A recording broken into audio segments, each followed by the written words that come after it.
Petals lay scattered on the cold stone floor.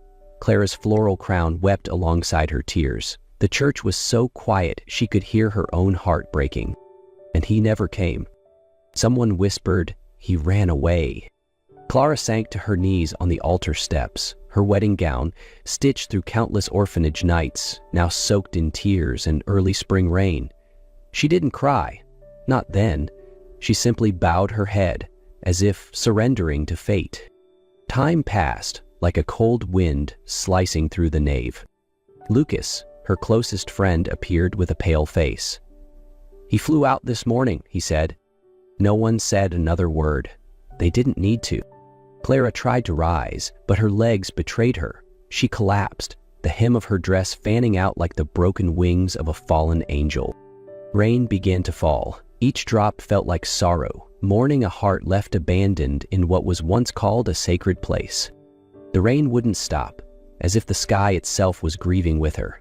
Clara remained on her knees, unsure whether she trembled from cold, heartbreak, or shame, until the low rumble of an engine cut through the morning air. A black Bentley pulled up in front of the church. Its door opened slowly. A tall man stepped out, dressed in a charcoal suit, dark hair slicked with rain, eyes sharp and unreadable, like someone who had seen too much.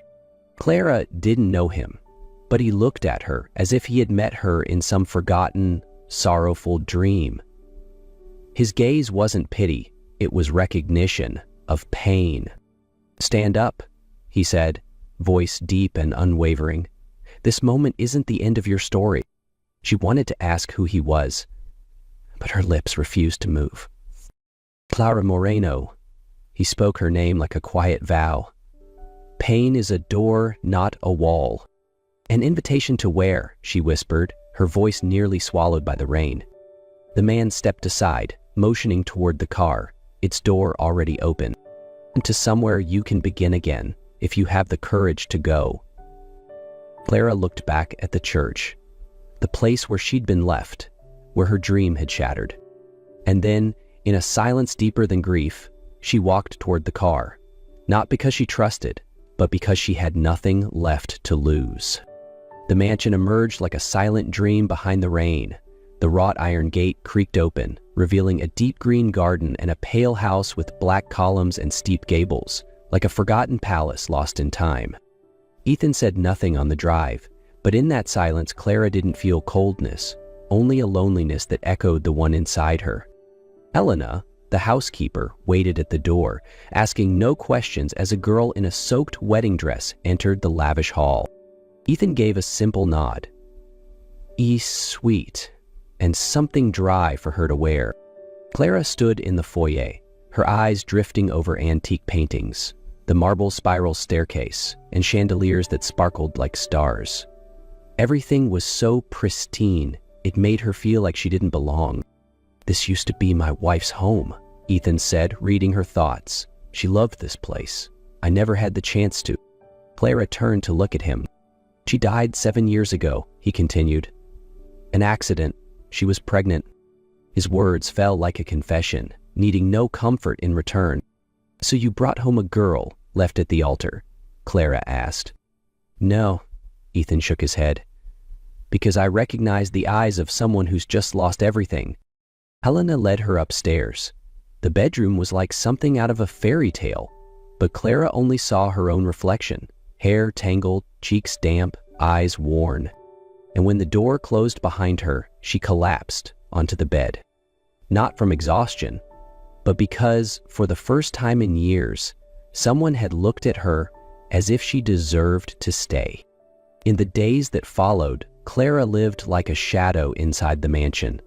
Ethan never pried, never pressed her to speak. He simply let her exist in her own way. Each morning, she'd sit by the sewing room window, gazing into the garden. Sometimes she picked up a piece of fabric, only to set it down moments later. One afternoon, Ethan brought her to a community center once supported by his late wife. "There are children here," he said. "They could use someone to teach them how to sew, if you'd like." Clara began teaching. Small hands, wide eyes, tiny stitches of hope, and slowly something in her heart softened.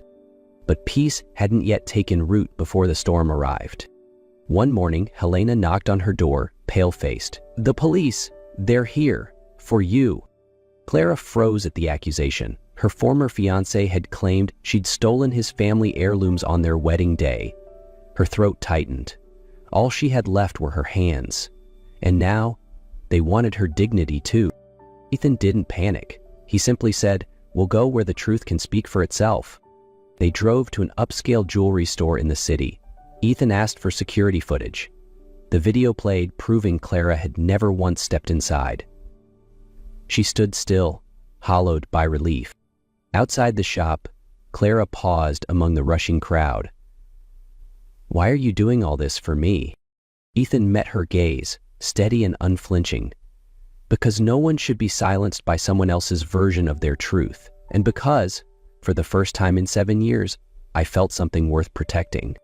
That night, Clara couldn't sleep. The events of the day replayed over and over. The puzzled face of the jeweler, Ethan's calm presence shielding her, and his words, "For the first time in 7 years, I care." She slipped quietly down the stairs. The garden lights were still on. Ethan sat on a wooden bench beneath the trellis, brandy in hand, his gaze lost in the dark. "Couldn't sleep?" he asked as she approached. Clara shook her head gently. "You?" Ethan gave a faint smile. "Haven't slept well since Elena died." They sat together, the silence between them filled only by the soft rustle of night air. After a while, Clara said, "Thank you, not just for today, but for believing me." "It's not about belief," Ethan replied. "It's about seeing someone try to stand up while the world keeps pushing them down." Clara looked at him for a long moment. "And you? Have you stood back up?" He turned to her, his eyes quietly haunted. "I've tried, but before I met you, I never had a reason to succeed." In that moment, time stopped. No rain, no past, only breath and the weight of unspoken truths between them. The kiss came like a breeze, then deeper, fiercer, and when Ethan's hand moved to her hair, Clara didn't pull away. That night there were no promises, no declarations, only each other. Two tired souls, finally finding the one place they could melt and rest.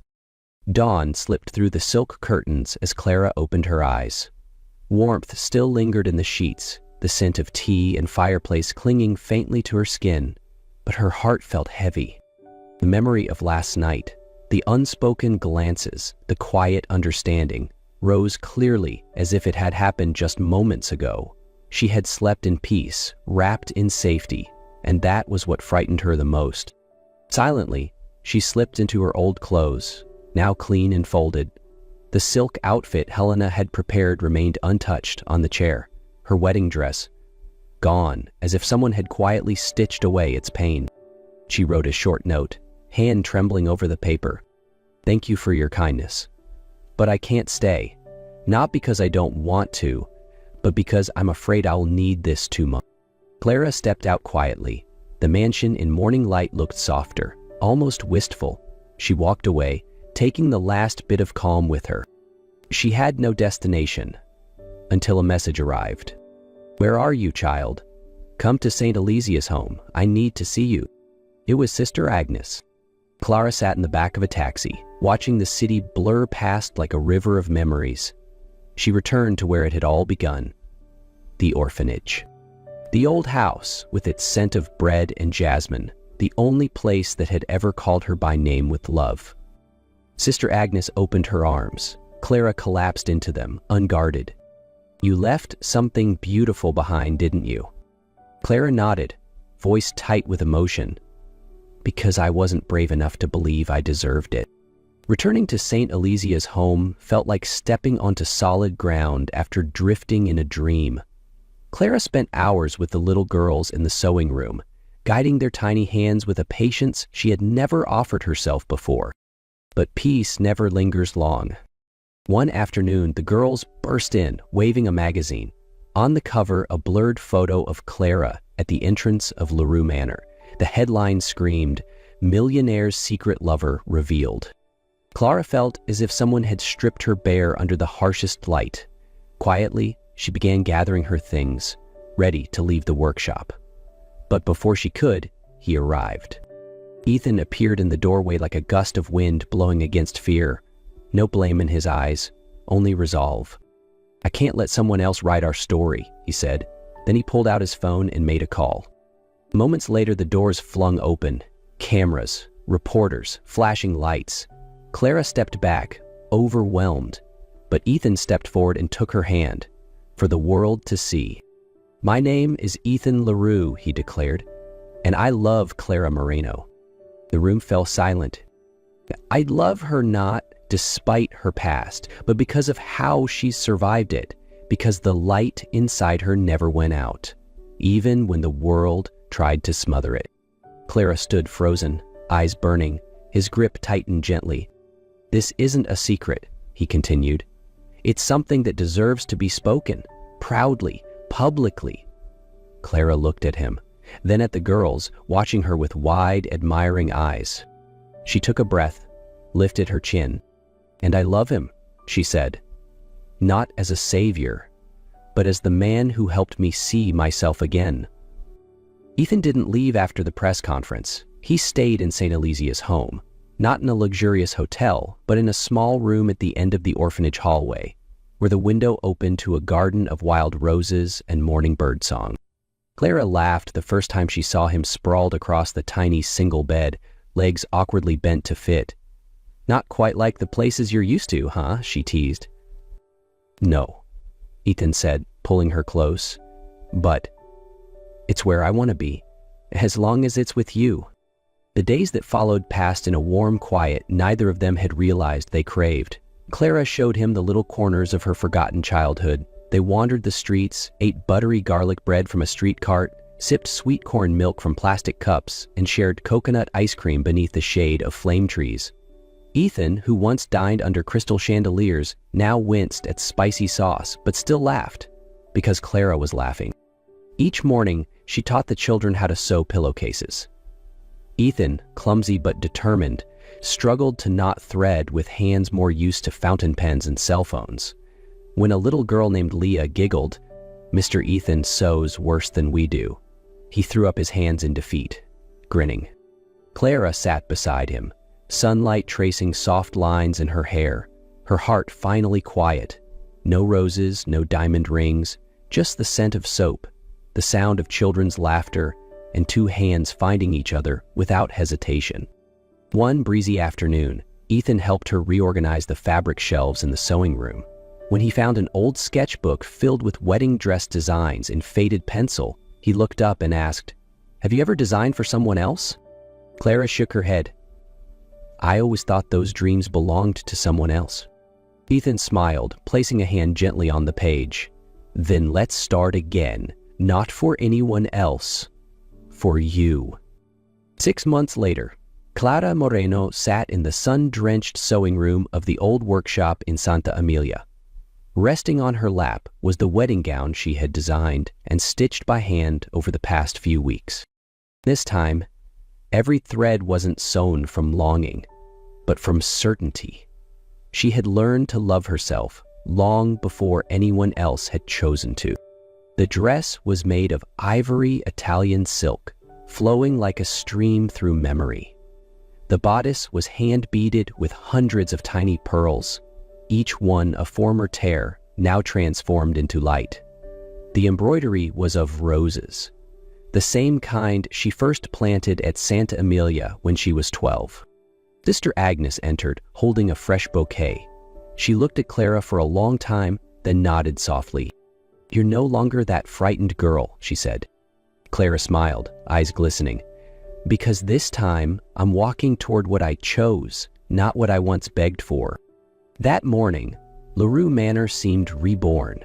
White and blush roses wrapped around the columns, guiding guests to the back garden where a small, intimate ceremony would take place.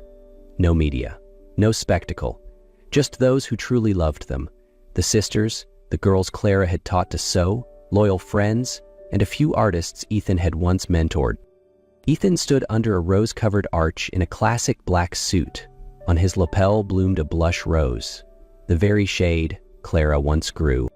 As Clara appeared, hand in hand with Sister Agnes, all sounds seemed to pause. She was no longer the girl left behind at the altar, no more trembling. Every step was a declaration. Ethan saw that, and in his eyes there was no ownership, only reverence. When they finally stood face to face, the scent of jasmine drifted with the breeze, and soft piano music played from somewhere nearby. Ethan spoke first. "You were never something broken, Clara. You're a masterpiece in progress, and the most beautiful kind is the one that dared to heal." "You didn't save me," Clara replied. "You just stood long enough for me to realize I could save myself." Her voice did not waver. The guests fell silent. "I promise," Ethan said, "to always let you design your own dreams, and if you ever need help, I'll be there, with needle and thread." Clara laughed through her tears. "I promise not to run anymore. I promise to stay, because I choose to." When applause rang out, it wasn't just for a couple. It was for two stories that had found one another through ruin.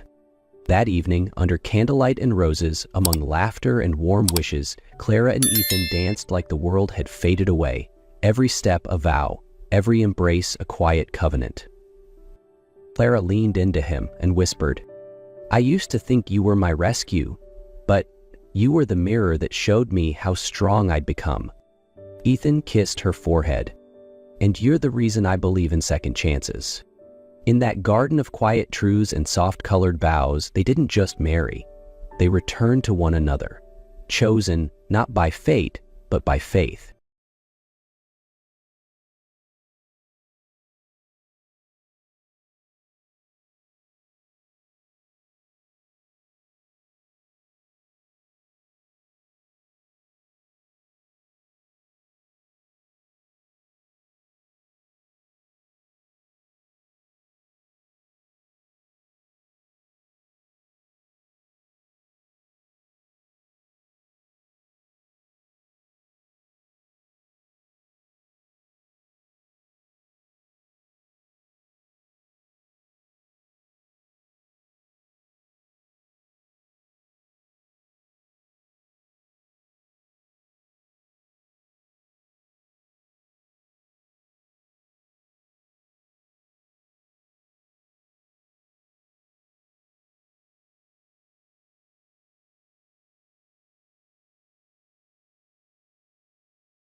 The rain fell relentlessly, droplets hitting the window pane before merging into streaks, mirroring Isla Montgomery's heavy heart.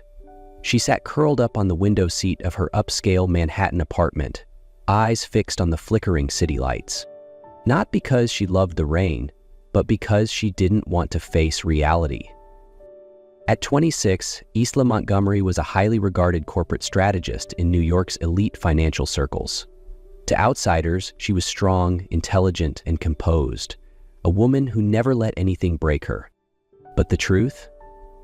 Her life had been shaped by loss, betrayal, and loneliness. And tomorrow her life would no longer be her own, because tomorrow she would marry a man she never loved. Isla Montgomery was born into one of New York's most prestigious families. Her father, Richard Montgomery, was a powerful figure in the financial world. She had grown up surrounded by wealth. But money had never equaled happiness. Her mother, Elena Montgomery, was the kindest woman Isla had ever known. She could still recall the warmth of her mother's embrace, the bedtime stories whispered in the dark. But it all ended when her mother passed away from a terminal illness when Isla was just 10 years old. From that moment, her world turned cold. 3 years later, her father remarried Catherine Montgomery, an ambitious and calculating woman. The first time Isla met her, she knew Catherine would never love her. Catherine never raised her voice, never lashed out physically, but her words were sharper than any blade.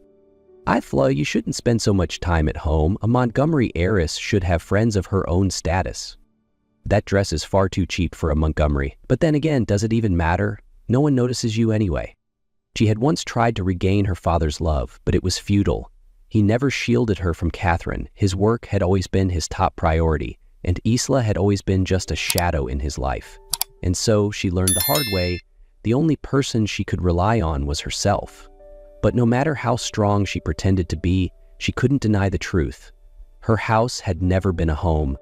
Lately, Montgomery Enterprises was standing on the edge of collapse. Massive debts, shareholders losing confidence, failed business deals. It was a ticking time bomb, waiting to explode. Isla didn't care about the company, but she couldn't ignore the growing tension between her father and Catherine. Then, on a stormy night, she was summoned to the living room. The moment she stepped down the stairs, she felt it. Something was wrong. Catherine sat elegantly on the sofa, a glass of wine in her hand, her sharp eyes gleaming with calculation. Across from her, Richard Montgomery looked more exhausted than ever. Catherine spoke first, her voice light but heavy with unspoken pressure.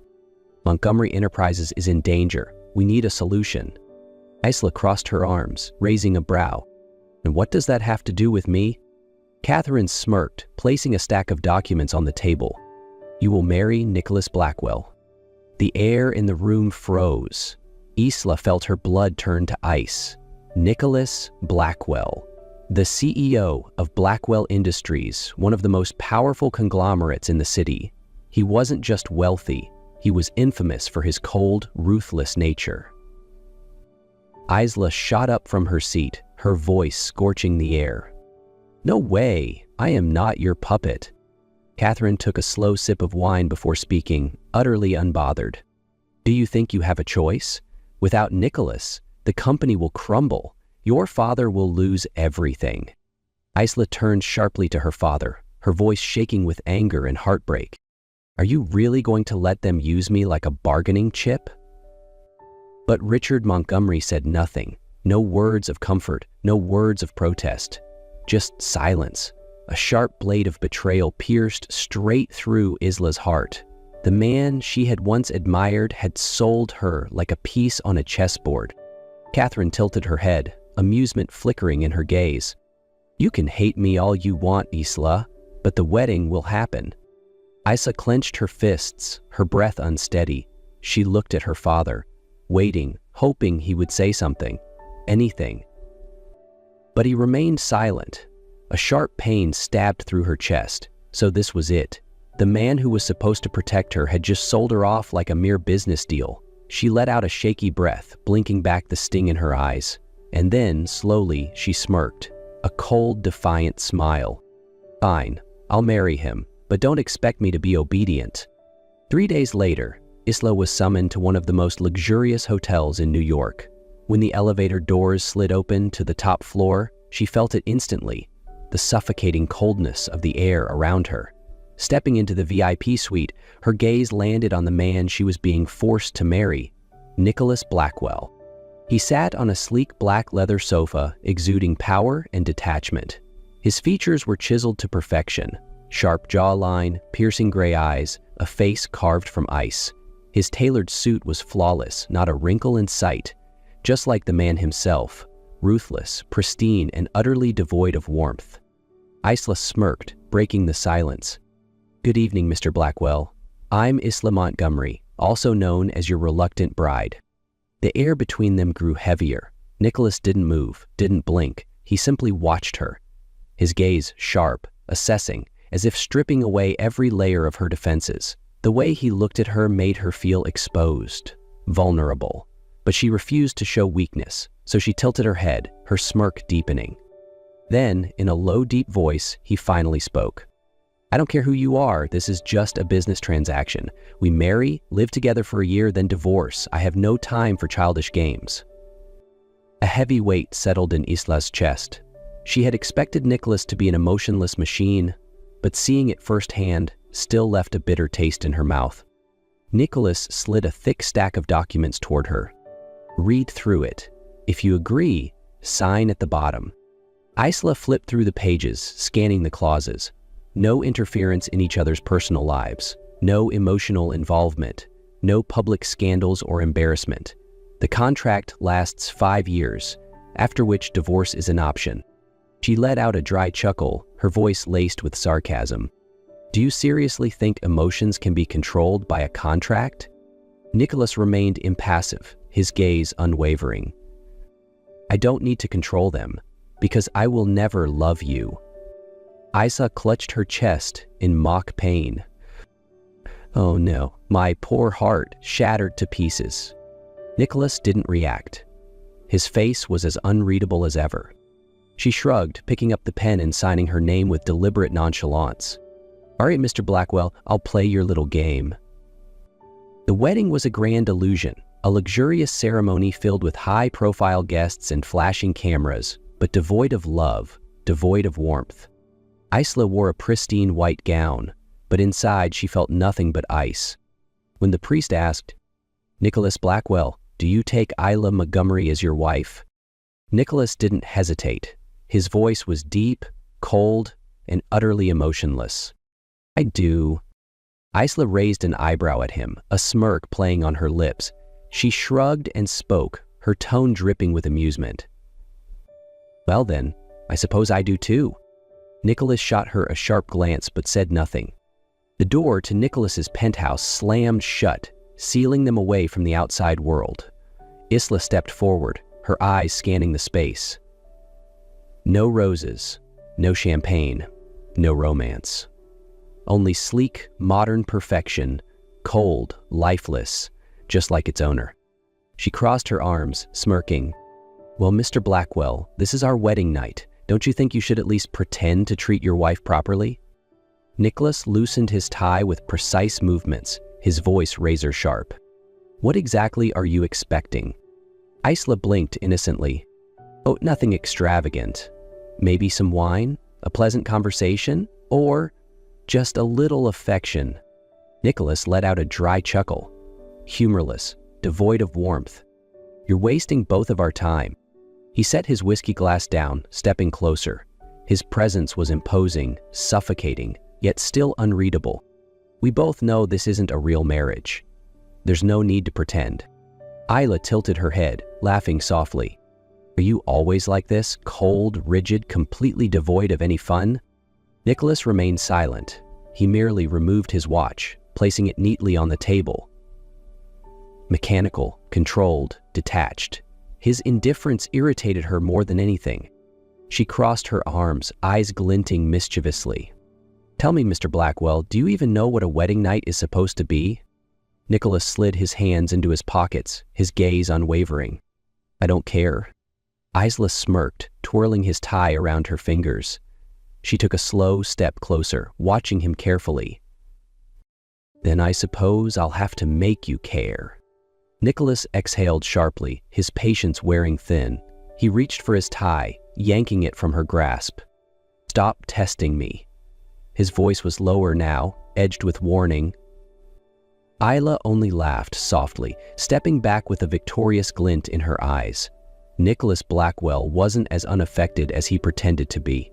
Without warning, she grabbed his abandoned tie, twisting it around her fingers before giving it a playful tug. Nicholas stilled. His stormy gray eyes darkened. Just slightly. Isla's voice dropped to a whisper, teasing but firm. Have you read the contract, Nicholas? His jaw tensed, but he didn't move away. Every word.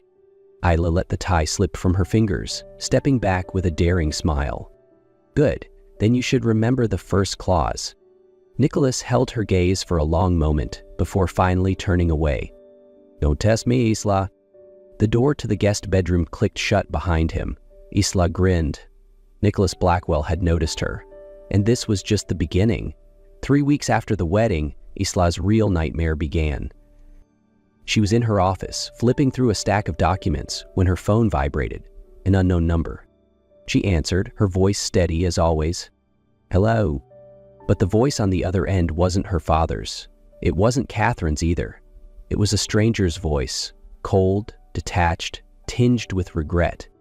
Is this Isla Montgomery? She frowned. Yes, speaking. We regret to inform you that your father, Mr. Richard Montgomery, passed away this morning due to a sudden heart attack. He was rushed to the hospital, but he didn't make it. The world around Isla shattered in an instant. For a moment, she couldn't breathe. No, that's not possible. Her voice barely escaped her lips. I'm very sorry for your loss. The phone slipped from her fingers, landing on the desk with a soft thud. At that moment, her world collapsed. Richard Montgomery had never truly been a father to her. He had never fought for her, never protected her, but he had still been her only family. And now he was gone. 3 days later, at the funeral, Isla stood motionless by the grave, dressed in black, her face unreadable. The drizzle fell, seeping into her skin, but she felt nothing. Beside her, Nicholas stood silently, his stormy gray eyes watching as Richard Montgomery was lowered into the ground. But for the first time, he realized Isla was different. The woman who was always full of sarcasm, always taunting him, now looked empty, distant, as if she had lost everything. No smirks, no playful defiance, just silence. And for some reason, that unsettled Nicholas. A short distance away, Catherine Montgomery played her role perfectly, the grieving widow, her expression sculpted with just the right amount of sorrow. But Isla knew better. Catherine wasn't mourning, she was waiting. Because when the funeral ended, she finally made her move. Richard is gone, Isla. Catherine's voice was terrifyingly calm. And as of today, Montgomery Enterprises belongs to me. Isla's fists clenched, but her voice remained cold as ice. You're lying. Catherine chuckled, pulling a stack of documents from her bag and placing them on the table with smug satisfaction. See for yourself. With trembling hands, Isla flipped through the pages. And then, she saw it. Her father's signature at the bottom of the contract. A legal document transferring full ownership of Montgomery Enterprises to Catherine Montgomery. Rage burned in her chest. Isla lifted her gaze, her voice sharp as a blade. You forced him to sign this, or you forged it. Catherine shrugged, her tone almost amused. Believe what you want, it doesn't change the fact that I've won. Isla's teeth clenched. She had lost her father, and now Catherine had stolen his entire legacy. But the worst part wasn't over yet. Catherine leisurely pulled out another set of documents and slid them across the table. If you behave, I might let you keep a small share. Symbolic, of course. Isla slapped the papers away, her eyes blazing. You think I'd accept this? Catherine smirked, her gaze dripping with amusement. Then what will you do? You're powerless, Isla. You have no allies. Who will help you? Nicholas? Isla's heart stopped. What are you talking about? Catherine pushed another contract toward her, her movements deliberate. Nicholas and I have already struck a deal.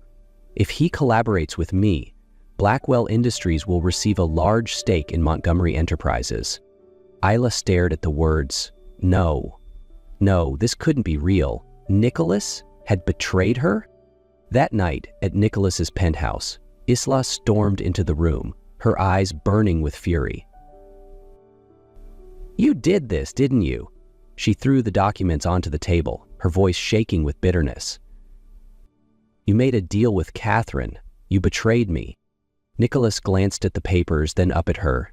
But what broke her the most was that he didn't deny it immediately. The silence cut deeper than any blade. She let out a hollow laugh, shaking her head. "I was a fool to think you were different." Nicholas's face remained unreadable, but his eyes held something deeper. "Is that what you think?" Isla gritted her teeth. "Then explain yourself." Nicholas exhaled, pushing the documents aside. "I was never on Catherine's side. I only pretended to work with her to bring her down." Isla froze. "What?" Nicholas stood, stepping toward her. His gaze was no longer cold, but resolute. "I'm going to help you take back the company." Isla searched his eyes for deception, but for the first time, she saw sincerity. She took a slow breath, then nodded. "All right, let's take Catherine down together. In war, the most important thing is a powerful ally, and Isla had no choice but to put her trust in Nicholas Blackwell." That night, they sat across from each other in Nicholas's penthouse office. Isla folded her arms, her gaze sharp. "So what's your plan?" Nicholas flipped open a file, sliding it toward her. Isla glanced down. Inside were stacks of documents related to Montgomery Enterprises. "We have 3 steps," Nicholas said, his voice firm. 1. Find a loophole in Catherine's inheritance contract. 2. Weaken her position with the shareholders. 3. Take back control during the next board meeting. Isla frowned, flipping through the pages. "And do you actually have any proof?" Nicholas smirked slightly, pulling out another set of documents. "I have the best legal team in New York. They reviewed Catherine's contract and found signs of fraud." Isla's head snapped up, her heart pounding. "Are you saying we actually have a chance?" Nicholas nodded, his eyes sharp and unwavering. "Yes. If we expose this to the board, Catherine will lose everything." For the first time in weeks, hope flickered inside Isla, but Nicholas wasn't finished. "However, evidence alone won't be enough. We need to weaken her first." Isla clenched her fists.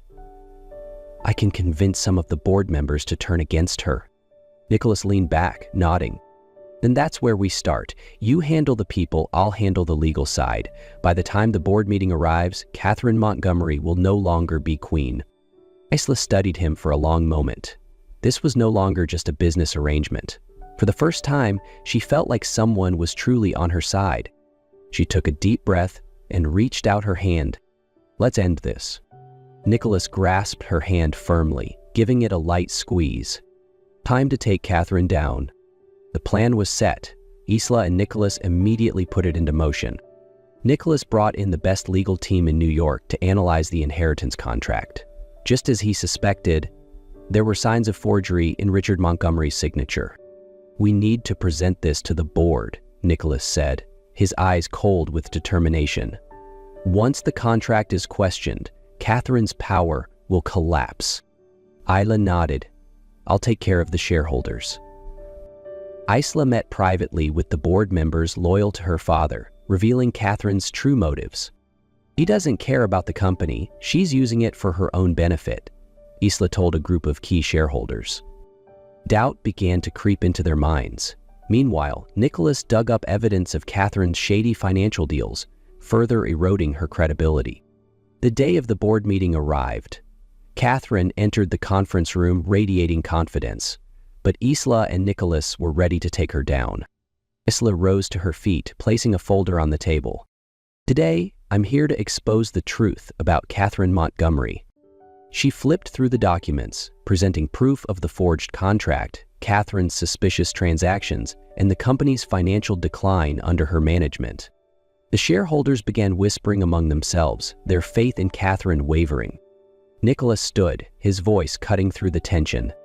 "I motion for a vote to remove Catherine Montgomery from her position as head of Montgomery Enterprises." The room fell silent. Catherine's face paled, but she couldn't stop what was coming. Finally, the board voted. Catherine was officially removed from power. Isla turned to Nicholas, and for the first time, she felt victorious. Catherine was furious, but it was over. Montgomery Enterprises was back in Isla's hands. At last, the war was over. Montgomery Enterprises was back in Isla's hands. Catherine was utterly defeated, leaving the building in disgrace. But Isla didn't feel the triumph she had expected. She stood on the penthouse balcony, gazing at the glittering cityscape, yet inside, she felt empty. She had reclaimed her company. She had won. But now what?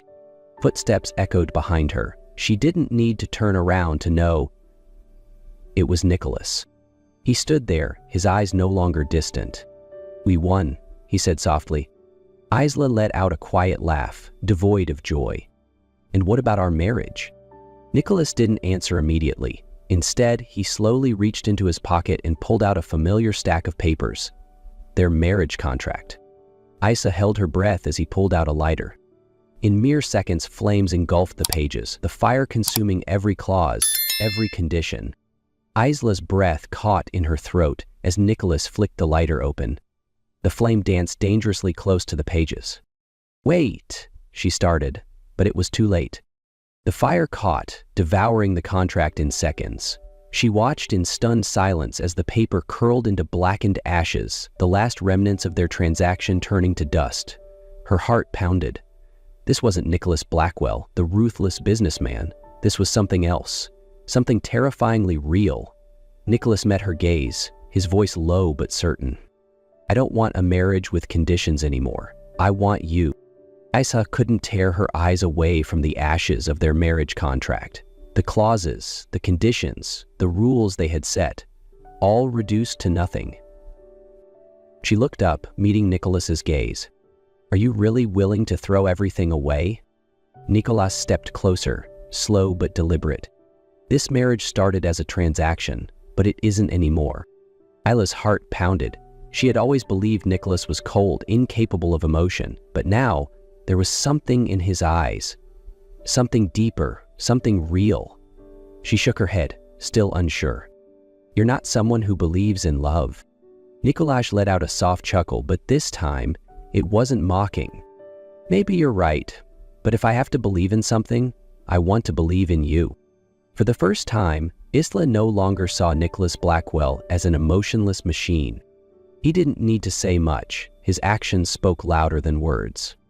Nicholas reached for her hand, pulling her gently closer. "Give me a chance to start over." Isla held his gaze. This time, no walls, no doubt. She nodded slowly. "All right, but Nicholas, this time, you don't get to run away." Nicholas smiled, then leaned in, pressing a soft but certain kiss against her lips. This was no longer a contract marriage. This was a new beginning.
Catherine never imagined that a single man, Charlie Lancaster, would turn her carefully structured life upside down.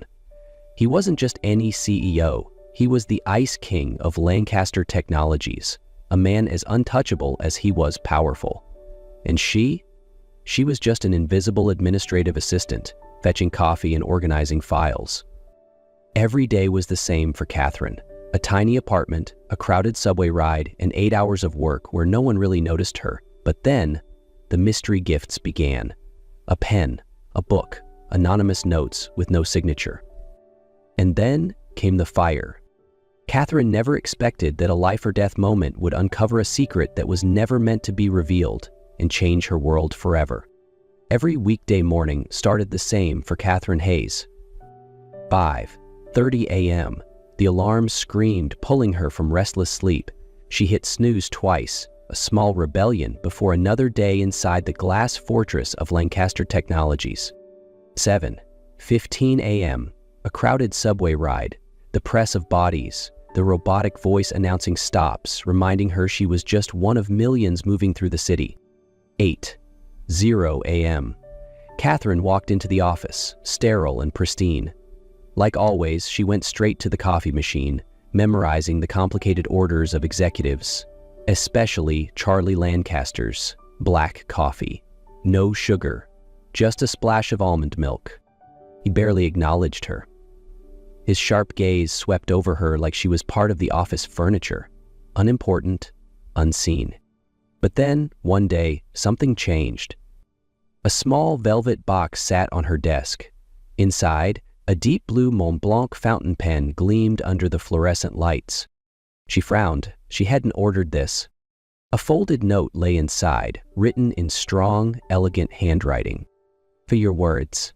Catherine glanced around, searching for anyone, who could explain. But no one seemed to notice. Who would send this, and why? Lily, her closest friend at work, snatched the pen, eyes gleaming with excitement. Oh my God, Catherine, this thing costs more than your rent. Do you have a secret admirer? It's probably a mistake, Catherine muttered, but unease curled in her stomach. But it didn't stop there. A week later, she returned from lunch to find a vintage book sitting on her desk, a rare edition of Pride and Prejudice. She stared. She had only mentioned this book once, in passing, in a casual conversation in the break room. Inside, a simple note. Second chances exist. Her heart pounded. This wasn't just a coincidence. Someone out there knew her better than she had ever realized, and that terrified her more than anything. Then came the VIP symphony tickets. The exact concert she had sighed about when calling Lily 3 weeks ago. This time, the note read, "Beauty should be shared." Lily nearly screamed at lunch. "Catherine, someone is watching you. Who could it be?" Catherine didn't know. But what unsettled her wasn't the gifts. It was how deeply this person seemed to understand her. She started watching the handwriting of her colleagues, studying the way men grip their pens when signing documents. She became a detective in her own life, piecing together clues. And every morning, as she placed Charlie Lancaster's coffee on his desk, she wondered, was it just her imagination, or did his gaze linger on her just a little longer than before? Late at night, the office was silent. Catherine quietly gathered her things, stacking the last of the reports neatly on her desk. Most employees had gone home hours ago. The only light still shining came from the executive floor upstairs. She was about to leave when she heard a voice from the conference room, deep but lacking its usual coldness. "Charlie Lancaster." She paused. She wasn't trying to eavesdrop, but something in his tone made her stop in her tracks. Moving carefully, she approached the slightly open door. On the screen, Charlie was speaking to a group of children in hospital gowns. Some were bald, their eyes tired yet filled with excitement. "The new hospital wing will be ready next month," Charlie was saying, his voice softer than she had ever heard it, "and the equipment we ordered will arrive ahead of schedule." A little girl beamed. "Thank you, Mr. Charlie." Charlie smiled, a smile Catherine had never seen before. "No need to thank me, Ellie. Just promise me you'll get better, okay?" Catherine forgot how to breathe. This wasn't the Charlie Lancaster the world knew, the ruthless CEO with an unreadable expression. This was someone else entirely. The rumors about him suddenly made sense. A fiancé lost in an accident, a broken family, the years he disappeared from the public eye. People assumed he had been building his empire. But now, Catherine understood. He had been helping those who had no voice. She stood frozen. Charlie Lancaster wasn't heartless. He had simply mastered the art of hiding his heart from a world that never bothered to look deeper. When the call ended, Charlie sighed, rubbing his temples. A moment of rare vulnerability, his mask slipping for just a second. And then, his gaze lifted, locking onto hers. Silence stretched between them. Catherine felt her heartbeat stutter. Charlie didn't speak. He simply looked at her, long enough that she felt like he was deciphering every thought in her mind. Then, as if making a decision, he stood up and walked toward her. "I thought everyone had gone home," he said, his voice measured. Catherine had no idea what to say. But she knew, from this moment on, she would never look at him the same way again. 11:27 p.m. Catherine stared at her computer screen, exhaustion settling deep in her bones. The final edits on Charlie's presentation were nearly done. The shareholder meeting was in the morning, and it had to be perfect. The office was nearly deserted, the only light coming from her screen and a few dim hallway bulbs. The silence felt unnatural, like she had stepped into an empty world where she was the last one left. Then she smelled it. A faint, acrid scent in the air. Catherine frowned. She stood up, stepping outside her office, and her stomach clenched. Smoke. It seeped in from the far end of the hallway, curling across the carpet like an invisible monster. Then, the fire alarm screamed. Panic surged through her. She spun toward the emergency exit, but flames were already blocking the stairwell. She turned the other way, but the smoke was thickening, swallowing the entire floor. Catherine's lungs burned, every breath searing like fire itself. Smoke curled around her like a suffocating embrace, and for the first time, she truly felt helpless. A voice shouted through the chaos. "Catherine!" She turned and saw Charlie. He was running toward her, no longer the perfectly composed CEO. His white shirt wrinkled, sleeves pushed up, urgency in every movement. Gone was the Ice King of Lancaster Technologies. In his place was a man pushing through fire to find her. "This way!" Charlie's grip was firm yet urgent as he pulled her through the blinding smoke, his voice the only steady thing in the chaos. "Trust me!" Without hesitation, he led her toward the conference room, the one place that might save them. He slammed the door shut just as flames crept closer, the air thick with smoke. Catherine choked, her lungs burning as she struggled to breathe. Charlie shrugged off his jacket, quickly drenching it with water from a nearby bottle, and wrapped it around her shoulders. "Breathe through this." His voice was calm but firm. "We're going to be okay." Catherine looked up. His blue eyes weren't panicked, only focused. He wasn't afraid. He wasn't hesitating. He was only concerned about getting her out alive. She had never seen anyone like him. Then Charlie spoke again, and his words hit her harder than the fire ever could. "The gifts, they were all me." Catherine's breath caught. The pen, the book, the symphony tickets. His voice was hoarse from the smoke. "It was me, all of it." Outside, sirens blared, red lights flashing against the glass. Catherine felt her world tilt. And just before the darkness pulled her under, Charlie's hand stayed wrapped around hers, refusing to let go. 11:27 p.m. Catherine stared at her computer screen, exhaustion settling deep in her bones. The final edits on Charlie's presentation were nearly done. The shareholder meeting was in the morning, and it had to be perfect. The office was nearly deserted, the only light coming from her screen and a few dim hallway bulbs. The silence felt unnatural, like she had stepped into an empty world where she was the last one left. Then she smelled it. A faint, acrid scent in the air. Catherine frowned. She stood up, stepping outside her office, and her stomach clenched. Smoke. It seeped in from the far end of the hallway, curling across the carpet like an invisible monster. Then the fire alarm screamed. Panic surged through her. She spun toward the emergency exit, but flames were already blocking the stairwell. She turned the other way, but the smoke was thickening, swallowing the entire floor. Catherine coughed violently, heat licking at her skin. She was trapped. A voice shouted through the chaos. "Catherine!" She turned and saw Charlie. He was running toward her, no longer the perfectly composed CEO. His white shirt wrinkled, sleeves pushed up, urgency in every movement. Gone was the Ice King of Lancaster Technologies. In his place was a man pushing through fire to find her. "This way." Charlie grabbed her wrist, pulling her toward the large conference room, the one with fireproof doors. He slammed the door shut just as flames crept closer, the air thick with smoke. Catherine choked, her lungs burning as she struggled to breathe. Charlie shrugged off his white shirt wrinkled, quickly drenching it with water from a nearby bottle, and wrapped it around her shoulders. "Breathe through this." His voice was calm but firm. "We're gonna be okay." Catherine looked up. His blue eyes weren't panicked, only focused. He wasn't afraid, he wasn't hesitating. He was only concerned about getting her out alive. She had never seen anyone like him. Then Charlie spoke again, and his words hit her harder than the fire ever could. "The gifts, they were all me." Catherine's breath caught.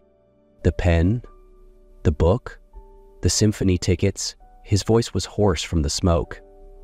"It was me, all of it." Outside, sirens blared, red lights flashing against the glass. Catherine felt her world tilt. And just before the darkness pulled her under, Charlie's hand stayed wrapped around hers, refusing to let go. A hospital room, white lights, the steady beep of a heart monitor. Catherine opened her eyes. A dull, burning ache spread through her lungs, like every breath still carried the fire inside. She realized she was in a hospital bed, an IV drip attached to her arm. Then she saw Charlie. He was sitting right beside her, his white shirt still stained with soot, his face exhausted, but his blue eyes never left her. How long had he been here? "You're awake?" His voice was hoarse, but filled with relief. Catherine tried to speak, but her throat felt raw. Charlie immediately poured her a glass of water, his hands shaking slightly as he handed it to her. "I thought you didn't make it." Her voice was weak. Charlie shook his head, his gaze unwavering. "I told you I wasn't going to let anything happen to you." And in that moment, everything became clear. No more mystery gifts, no more stolen glances in the morning. Charlie Lancaster hadn't just been watching her from afar. He had chosen her. But life wasn't a fairy tale. When Catherine returned to work a week later, the whispers had already begun. She didn't need to hear them clearly to understand.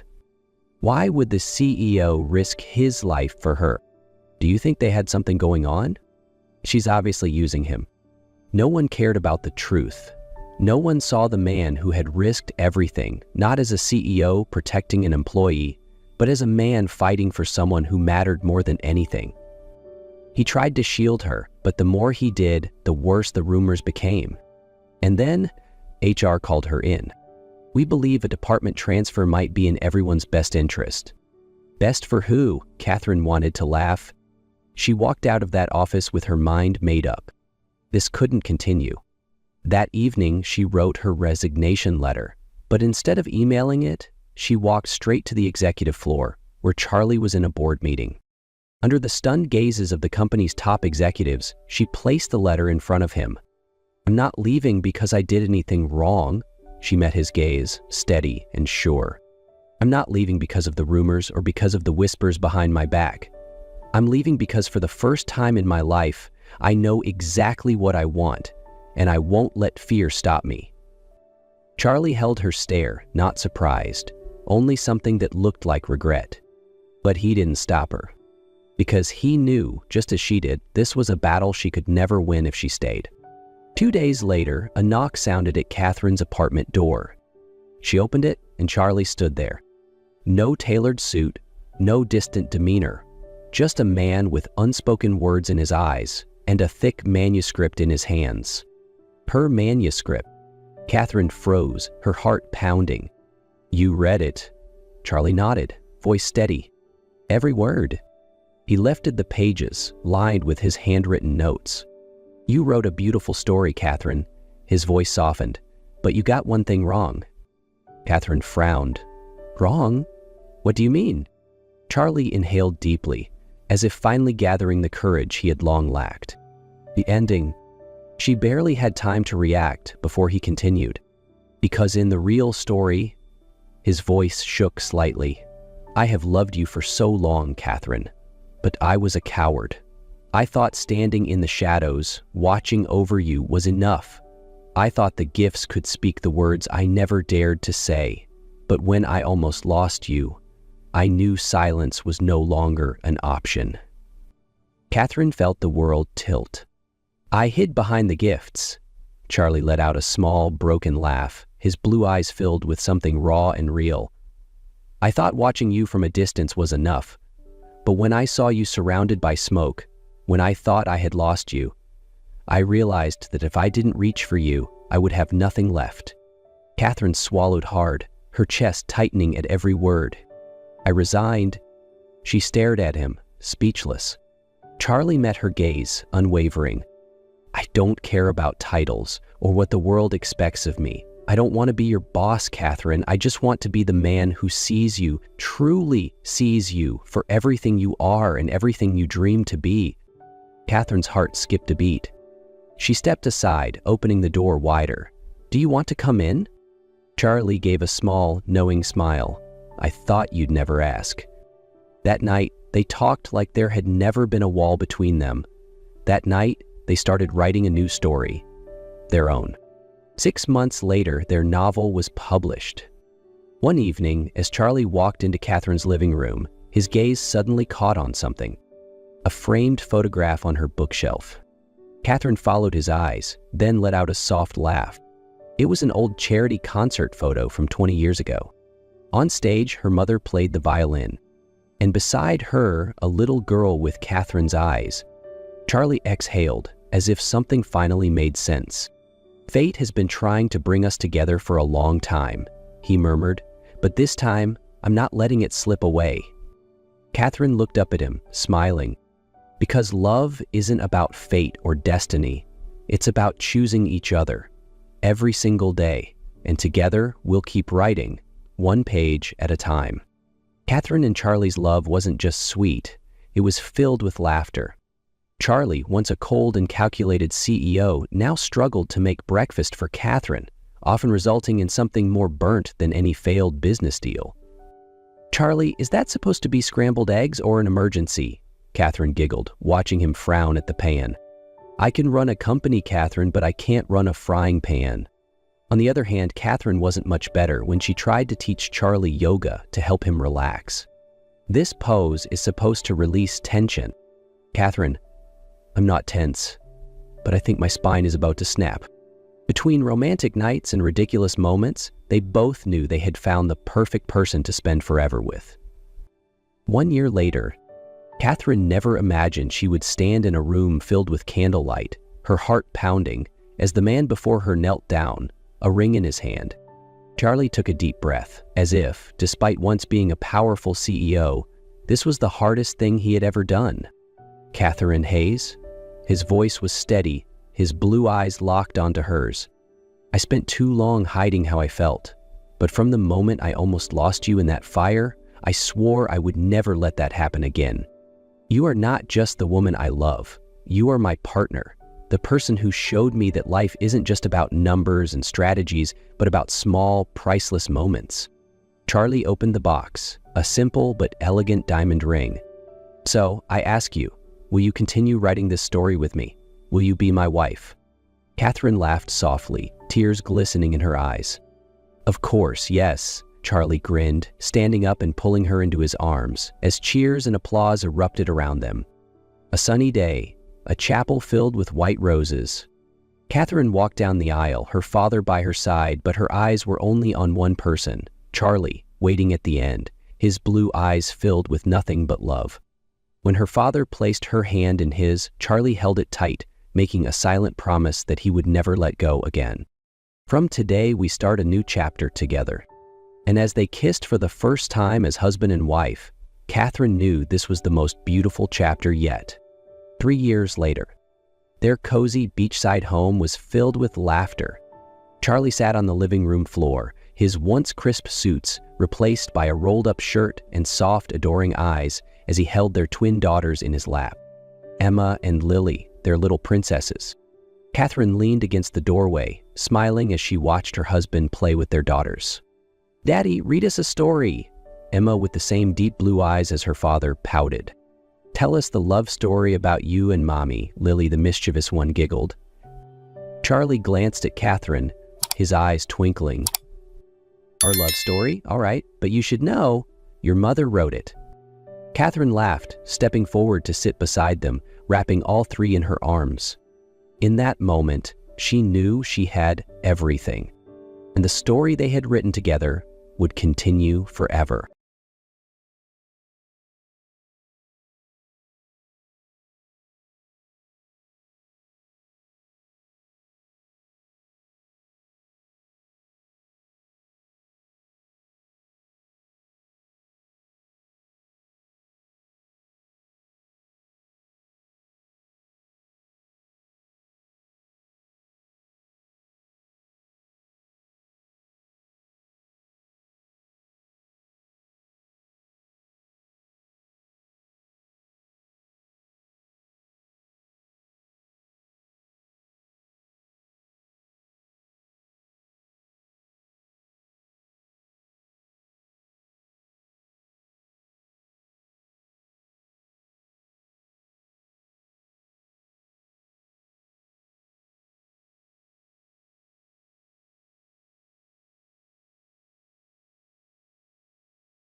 The January wind howled through the streets of Seattle, carrying with it the sharp sting of winter's chill. Thomas Caldwell, a celebrated software engineer and the founder of a successful tech startup, stood at the corner of Pike Street and 4th Avenue. His Tesla, once a symbol of his carefully constructed life, now sat lifeless on the curb. The electric hum of progress had sputtered into silence, leaving him stranded in a way he hadn't felt in years. "I'm sorry, Mr. Caldwell," his assistant muttered over the phone.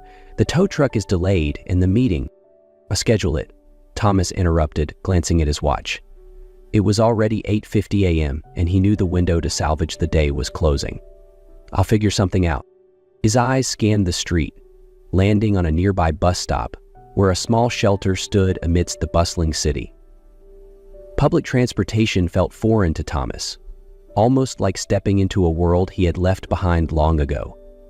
The last time he'd set foot on a bus was likely during college, a time when his ambitions had yet to outpace his wallet. Yet, with no cabs in sight, he stuffed his hands into the pockets of his wool coat and trudged toward the small shelter. The stop was nearly empty except for a woman and a young boy. The woman's honey-colored hair caught his attention first, tumbling down her back in soft waves that seemed oddly familiar. Then she turned slightly, and his breath hitched. "What?" "Emily." It had been 5 years since Thomas had last seen her. The end of their relationship was still a scar he avoided touching, a whirlwind of late-night arguments and missed dinners, culminating in a goodbye he hadn't expected. She looked almost the same, though there was a new weight to her expression, a gravity he couldn't place. Then his eyes fell on the boy standing beside her, clutching her hand. The child couldn't have been more than 4 years old, with sandy brown hair and piercing green eyes that mirrored Thomas's own. "Emily?" The name slipped from his lips before he could stop it. She turned fully, her face registering surprise and something else. Fear. "Dabis." The boy tugged at her hand, curious but shy, as Thomas struggled to process what he was seeing. His mind raced, questions piling up faster than he could manage. "Is he?" Thomas began, his voice unsteady. Emily's hand tightened around the boy's small fingers. Her voice clipped and hurried. "It's been a long time, Thomas. We really have to go." Before Thomas could respond, the bus screeched to a halt in front of them. Emily ushered the boy on board, her movements hurried. As the bus pulled away, the boy turned and looked out the window, his green eyes locking onto Thomas's. And in that fleeting moment, Thomas knew his life was about to change forever. Thomas stood frozen at the bus stop long after it had disappeared down the street. The boy's green eyes haunted him, reflecting questions he didn't yet know how to ask. His mind raced back 5 years, unearthing memories he had worked tirelessly to bury. Emily had been the one constant in his life when everything else was chaotic. They had met during a startup conference in Portland, her sharp wit and easy laugh cutting through the sea of overly ambitious tech enthusiasts. While Thomas focused on his fledgling company, Emily had been his grounding force, reminding him to look up from his computer screen and experience the world. But even she couldn't compete with his ambitions. As Caldwell Innovations grew, so did Thomas's obsession with its success. Late nights at the office turned into early mornings, and weekends became just another workday. Emily had tried to adapt, but the cracks in their relationship grew deeper with each passing day. "I don't want to feel like I'm competing with your company," she had told him one night, her voice trembling with frustration. "I want to be part of your life, not a footnote." "You are my life," Thomas had replied, though his words felt hollow even to himself. The breaking point came after Thomas closed his first major funding round. They had planned a celebratory dinner, but a last-minute investor call kept him at the office. Emily had waited at the restaurant for nearly an hour before walking out, her patience finally spent. When he returned home that night, she was gone. At first, Thomas thought it was just another argument, one they would patch up like they always did.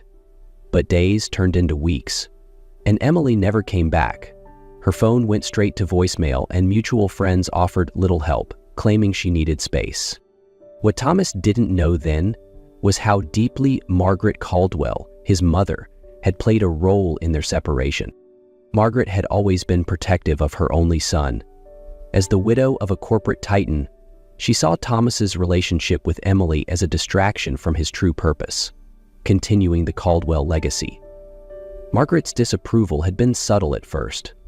A raised eyebrow during family dinners, backhanded compliments about Emily's simple upbringing. But when Emily confided in her about her pregnancy, Margaret saw an opportunity. "You have to think about what's best for Thomas," Margaret had said, handing Emily a prenuptial agreement that detailed strict clauses about inheritance rights. "A child born out of wedlock could complicate things. It's better if you move on now before this becomes a bigger problem." Emily had been devastated. She knew Margaret's words weren't just idle threats. Thomas's silence during their final weeks together had confirmed her worst fears. He wouldn't stand up to his mother. And so, Emily made the hardest decision of her life. She left. In the years that followed, Thomas threw himself into his work, using the success of his company to drown out the emptiness Emily's absence left behind. Caldwell Innovations became a household name in the tech industry, and Thomas was hailed as a visionary. But behind the accolades and the wealth, he was lonely. His sprawling penthouse felt more like a museum than a home, and the rare moments of silence were filled with what-ifs. What if he had fought harder for Emily? What if he had put her before his work? What if he had listened? He had tried to move on, dating briefly but never seriously. No one measured up to Emily, and deep down, he knew they never would. The image of her standing at the bus stop with that little boy resurfaced in his mind, tugging at something he had tried to ignore for years. The boy's resemblance to him was undeniable. Could he be my son? The thought hit him like a freight train. If Emily had been pregnant when she left, that would explain everything: her sudden departure, her refusal to contact him, even her wary expression at the bus stop. Thomas clenched his fists, anger and regret boiling in his chest. If the boy was his, he had missed so much. His first words, his first steps, every milestone a father should have been there for. And if Margaret had known, the possibility chilled him to the bone. His mother had always been controlling. But could she have hidden something so monumental from him? Thomas pulled out his phone and scrolled through his contacts, pausing on Margaret's name. For a long moment, he debated calling her, demanding answers. But he knew Margaret wouldn't give them freely. No, he needed to start with Emily. She had vanished once before, but this time, Thomas wouldn't let her slip away. With a newfound resolve, he opened his browser and typed, "Private Investigator Seattle, Discreet Services." He had spent 5 years building an empire. Now, he would dedicate every resource he had to finding Emily and the truth about the boy with his eyes. It didn't take long for Thomas to track Emily down. The investigator he'd hired was efficient, providing a neatly compiled report within 48 hours. Emily was living in a modest neighborhood in West Seattle, working as a freelance graphic designer. The report included everything from her daily routine to a photo of her walking hand in hand with the boy, Liam. Thomas stared at the photo for what felt like hours. Liam's green eyes and sharp jawline mirrored his own so perfectly that there was no denying it. He was convinced now more than ever. Liam was his son, but convincing Emily would be another matter entirely. 3 days later, Thomas found himself at Alki Beach Park. According to the report, Emily often took Liam there in the late afternoons.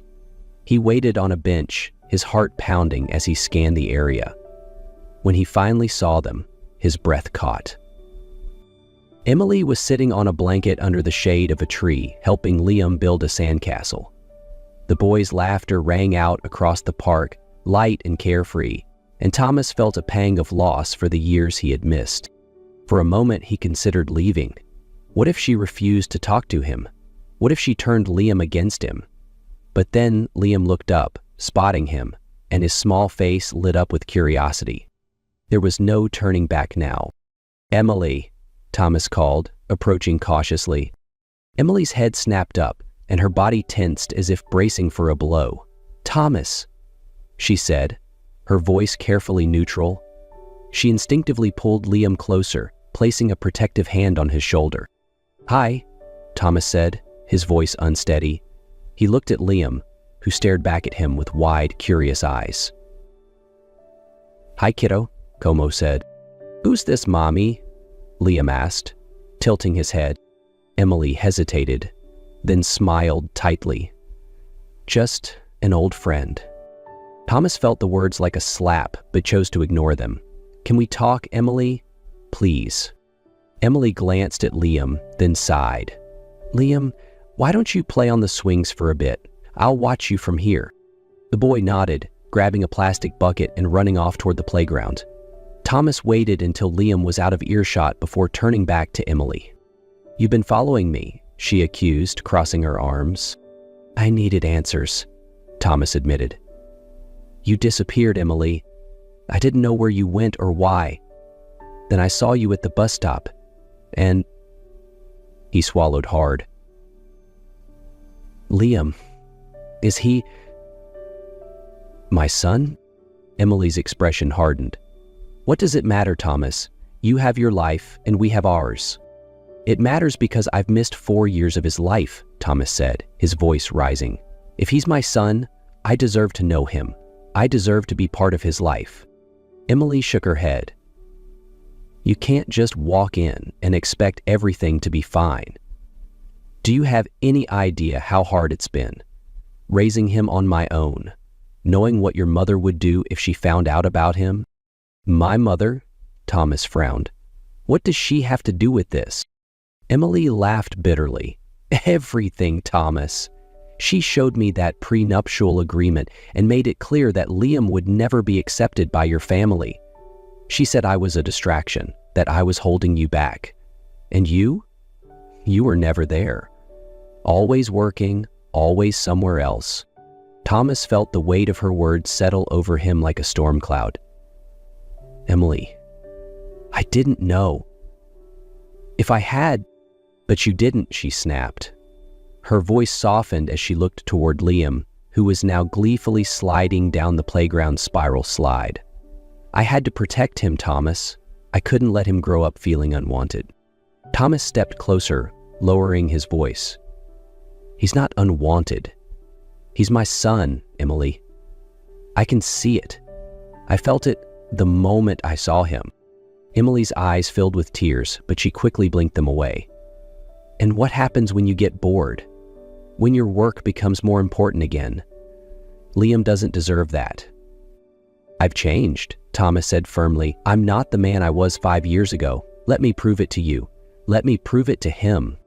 Emily hesitated, her walls cracking ever so slightly. "This isn't just about you and me anymore, Thomas. Liam is my whole world. I won't let anyone hurt him, not even you." Thomas nodded, understanding the gravity of her words. "I don't want to hurt him, Emily. I just want to be his father." They stood in tense silence for a moment before Emily finally sighed. "Fine, you can see him, supervised for now. But if you hurt him, Thomas, you won't get another chance." "I won't," Thomas promised, his voice resolute. Emily called out to Liam, who came running back with a bucket full of sand and a beaming smile. "We're going home, sweetie," she said. Thomas knelt to Liam's level.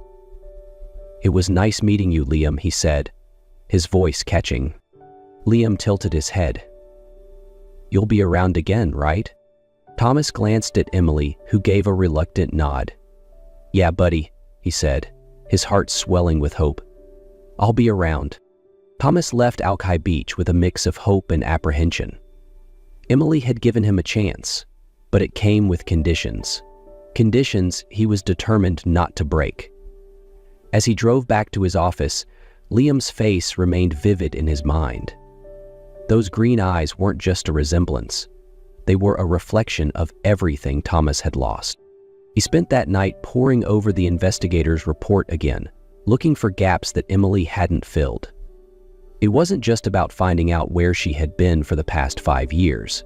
He wanted to understand why she had felt the need to leave. And the answers pointed back to one person, Margaret Caldwell. 2 days later, Thomas found himself in his mother's penthouse, the space as meticulously maintained as its owner. Margaret greeted him with her usual composed demeanor, her eyes narrowing slightly at his unannounced visit. "Thomas," she said, motioning toward the impeccably arranged sitting area, "to what do I owe this surprise?" Thomas didn't waste time. "When were you going to tell me about Liam?" Margaret's expression didn't falter, but there was a flicker of something in her eye, something that confirmed his suspicions. "I don't know what you mean," she said, her voice smooth. "Don't lie to me, Mother." His tone was sharper than he intended, but the weight of 5 years of deception pressed against his chest. "I saw Emily. I saw Liam. He's my son, isn't he?" Margaret sighed, a practiced exhalation designed to convey both patience and exasperation. "Thomas, Emily made her choice. She walked away." "Because you drove her away," Thomas snapped. He stood, pacing the room. "I know about the prenuptial agreement. I know you showed it to her. Did you think I wouldn't find out?" Margaret's mask cracked, just slightly. "I was protecting you," she said firmly. "You were on the brink of something extraordinary, Thomas. Caldwell Innovations needed you focused. Emily would have been a distraction." "She wasn't a distraction," Thomas said, his voice low but steady. "She was everything. And you took her away from me." "I gave her a choice," Margaret retorted, her tone defensive. "And she made the one that was best for everyone." Thomas stopped pacing, his hands clenching into fists. "No, Mother, you didn't give her a choice. You manipulated her. You used your power, your money, to make her feel like she wasn't good enough. Like Liam wasn't good enough. And now, because of you, I've missed 4 years of his life." Margaret stood as well, her heels clicking against the marble floor. "And what do you plan to do about it, Thomas? Throw everything away for some misplaced sense of guilt? Do you think Emily is waiting for you with open arms? She's moved on. So should you."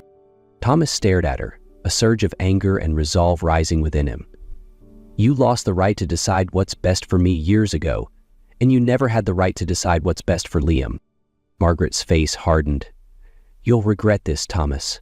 You're letting emotions cloud your judgment. The company will survive without me," he said, cutting her off. "But I won't survive losing them again." He turned and walked out, leaving Margaret standing alone in her pristine penthouse. The next day, Thomas met Emily and Liam at a local park. Emily had been cautious, but true to her word, she allowed Thomas supervised time with his son. Liam was shy at first, clinging to Emily as they sat on a picnic blanket. "Do you like superheroes, Liam?" Thomas asked, trying to engage him. Liam nodded, his eyes lighting up. "I like Spider-Man." Thomas grinned. "Spider-Man's awesome. Did you know I used to build stuff that's kind of like his web shooters?" "You did?" Liam's curiosity overcame his shyness and he inched closer. "Yeah," Thomas said, pulling out his phone to show him a prototype design he'd worked on years ago. Liam was enthralled, asking a flurry of questions. As the afternoon wore on, Thomas felt a connection forming. Liam's laughter, his fascination with technology, even the way he scrunched his nose when he was deep in thought. It was like looking at a younger version of himself. Emily watched from a distance, her protective stance softening as she saw Liam warming up to Thomas. By the time the sun began to set, Liam was tugging on Thomas's hand. "Can we do this again, Mr. Thomas?" Thomas knelt to Liam's level, his voice thick with emotion. "You can just call me Thomas. And yes, we can do this again." Emily approached, her expression unreadable. "He seems to like you," she said quietly. "I like him too," Thomas replied, glancing at Liam, who was now chasing bubbles with a group of other kids. "Emily, I want to be part of his life, not just on weekends or special occasions. I want to be there for him every day." Emily hesitated, then nodded. "Let's take it slow, for his sake." Thomas nodded, understanding that trust wasn't something he could demand. He would earn it, one step at a time. As they walked back to their cars, Liam holding both their hands, Thomas felt a flicker of hope. For the first time in years, it felt like the pieces of his life were falling into place. The next few weeks became a delicate dance of trust and rebuilding. Emily remained cautious, but Thomas took every opportunity to prove that he was committed, not just to Liam, but to the family they could become.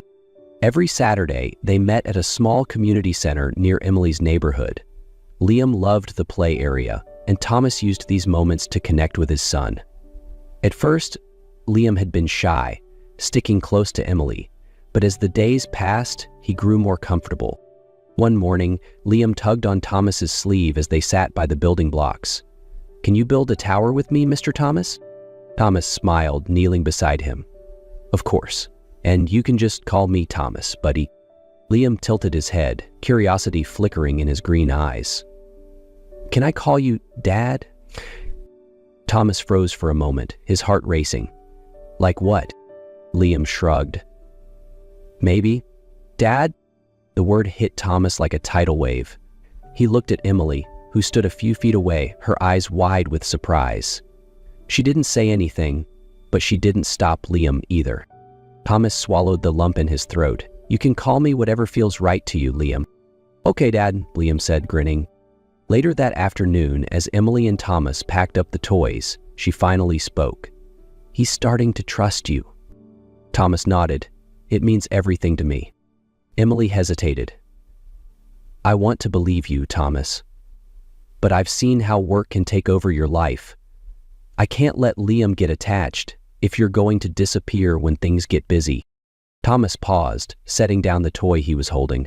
"I get it, Emily, and I don't blame you for feeling that way. But I've made changes. Caldwell Innovations doesn't own me anymore." "Really?" Emily raised an eyebrow. Thomas exhaled. "I've stepped back. I've trained a team to handle the day-to-day operations. The company's still mine, but it's not my life anymore." Emily studied him for a long moment. "That's a start."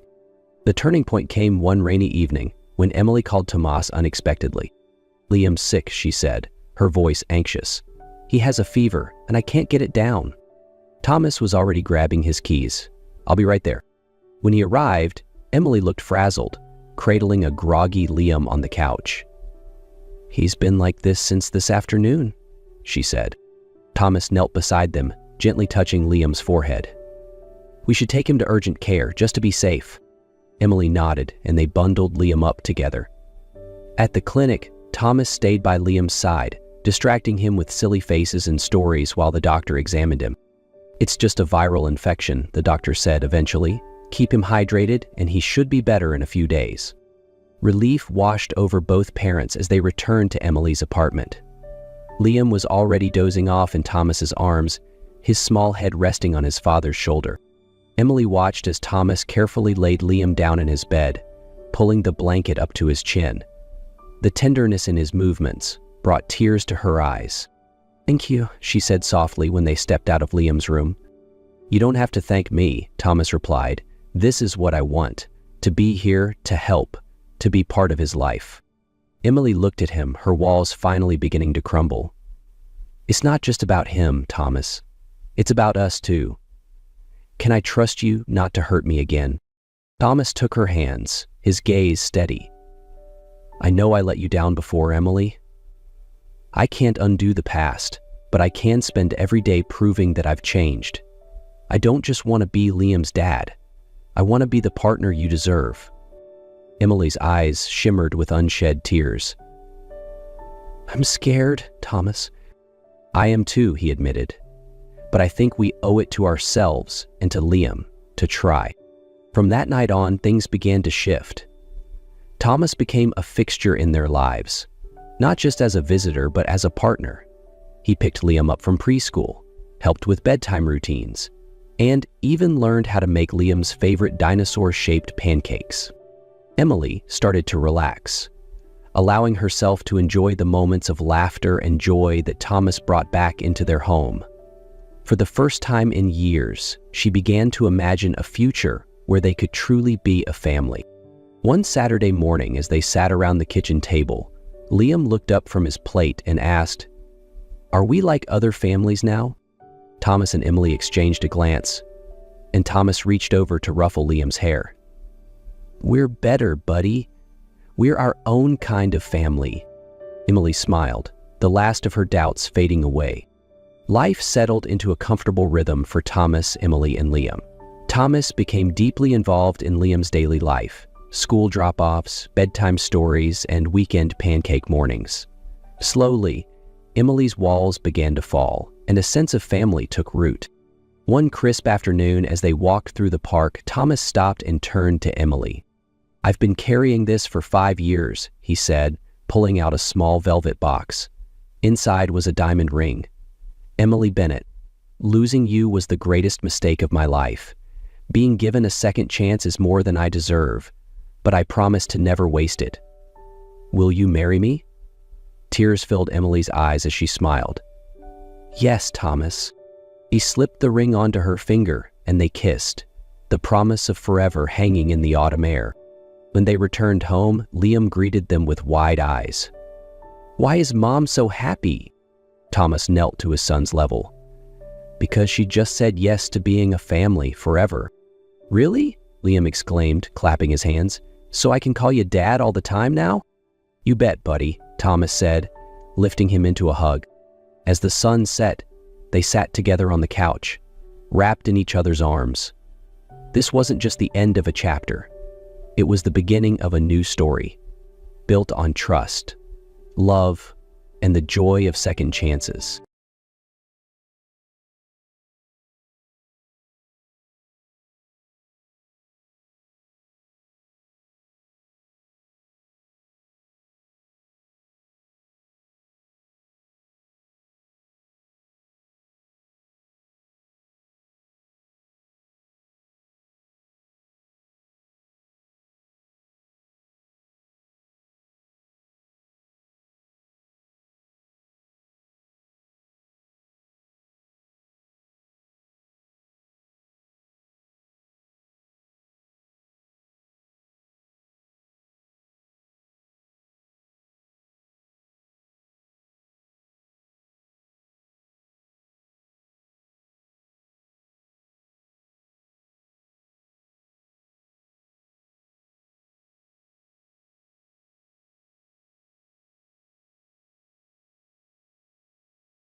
How have you been lately? I hope you're taking gentle care of yourself. Tonight, I've got something truly special for you, a story about second chances, unexpected love, and the kind of courage that only shows up when your world starts to fall apart. So find a quiet corner, wrap yourself in something cozy, and let me take you to a snowy December night at O'Hare Airport, where one woman's heartbreak turns into something beautifully unexpected. It's a freezing December night in 2024, and Chicago's O'Hare International Airport hums with the rhythm of holiday travel. Rolling suitcases, muffled announcements, the scent of overpriced coffee. Outside, snow drifts softly against the wide glass windows, a quiet contrast to the rush inside. Emma Caldwell, 28, steps off a flight from Seattle with nothing but a carry-on and a heart still tender from a breakup she didn't see coming. Her long brown coat is wrapped tight around her, scarf drawn up high, trying to shield herself from more than just the cold. The past few months have drained her, emotionally, mentally, and she's finally done running. Chicago is home, or at least it used to be. She's come back, hoping to start fresh, though she's not entirely sure what that means anymore. Emma used to design luxury interiors for tech startups on the West Coast. But since her relationship fell apart, so did her client list. Now she's starting over, alone, unsure, and already overwhelmed. The city feels both familiar and distant, like a song she once knew all the words to but hasn't heard in years. She doesn't know it yet, but tonight everything in her world is about to shift, starting right here in the arrivals hall. Emma threads her way through the crowd at baggage claim, mind foggy, fingers numb. She's halfway to the exit when she hears a voice that slices clean through the airport noise. Well, well, look who finally decided to come home. She freezes. That voice, smooth, self-satisfied, belongs to Brandon Hale, her ex-boyfriend. Emma turns slowly, her stomach tightening.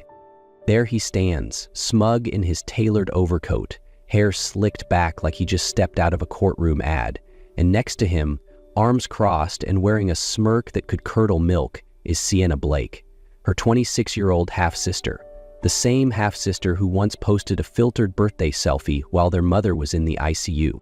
Emma can barely find her voice before Brandon steps closer, his words slicing through the cold air. Emma, I'm with Sienna now. You were always too much, or not enough. Either way, I'm done. The pain hits fast, but Sienna's venom is what really cuts. She lifts her phone, her voice dripping sugar and spite. I've got receipts, Em. All those messages you sent him, I can twist them, post them. Tomorrow morning, you'll be trending for all the wrong reasons. Emma's breath catches. She sees it already, her name dragged through comment sections, her face attached to cruel captions. Her pulse pounds in her ears. You wouldn't, she says, voice barely above a whisper. Sienna shrugs. Try me. Emma stumbles backward, nearly dropping her suitcase, just as she collides into someone solid behind her. She turns, flustered, only to meet a pair of steady blue eyes. Ben Bennett, 33, in a simple black coat and worn boots, takes one look at the scene and steps forward. Is there a problem here? He says, calm and firm. Honey, I've been waiting. We've got plans. Ben's voice cuts through the tension like a blade, measured, confident, almost rehearsed. Brandon falters, caught off guard. Sienna scoffs, trying to size up this stranger. And who exactly are you? She spits. Ben doesn't blink. Someone who doesn't like watching people gang up on someone who's done nothing wrong. Now back off. Brandon grumbles something under his breath and grabs Sienna's arm. Her heels echo sharply on the tile floor as they storm off, the threat still lingering in the air. Emma stands frozen, heart thudding. She turns to Ben, still reeling. Thank you, she breathes. You didn't have to do that. Ben shrugs, a faint, almost reluctant smile tugging at his lips. Looked like you could use a hand. I'm Ben, by the way. Emma, she replies, still dazed. Emma Caldwell. But even as the tension eases, the panic doesn't fade. Sienna will follow through. Emma knows her too well. The idea of her life going up in viral flames twists her insides into knots. And then, like lightning through fog, an idea sparks, reckless, half mad, but maybe the only way out. She looks at Ben, desperation and defiance colliding in her gaze. This might sound insane, but will you marry me? Just on paper. I need a shield. And right now, you're the only person who feels safe. He blinks. What? Not for real, just on paper. If I'm married, her narrative falls apart. It buys me time. Ben studies her. Ex-firefighter used to split-second decisions. Something in her voice pulls at him. After a beat, he nods. Okay, but if we do this, we do it on our terms. We can call it off whenever we want. Emma nods. Deal. The cab ride to the city clerk's office is a blur. Twinkling Christmas lights outside, fluorescent buzz inside. Paperwork slides across the counter. Names are signed. A tired clerk stamps the certificate without looking up. Congratulations, she mutters. Emma stares at the paper in her hands. Her name now legally tied to Ben Bennett, a man she met less than an hour ago. They step out into the icy night, the marriage certificate tucked in her purse like a ticking time bomb. What now? She asks. Ben shrugs, that faint smile again. We figure it out. They do, sort of. Emma's small walk-up in Wicker Park becomes Ben's temporary home. He arrives with a duffel bag and a quiet presence that somehow doesn't feel intrusive. The first few days are awkward. She works at her kitchen table, designing layouts for boutique cafes and startup offices, while he claims to be job hunting on his phone. In truth, Ben is juggling a secret life. CEO of Bennett Developments, a real estate empire he's quietly stepped away from. To Emma, he's just a retired firefighter figuring out his next move. But even in the silence, they settle into a rhythm. He fixes the leaky faucet without being asked, buys groceries, cooks dinner. One night, he makes pasta from scratch, the kitchen filled with warmth and garlic. Emma blinks, impressed. Where'd you learn to do that? Firehouses get boring, he says with a grin. You pick things up.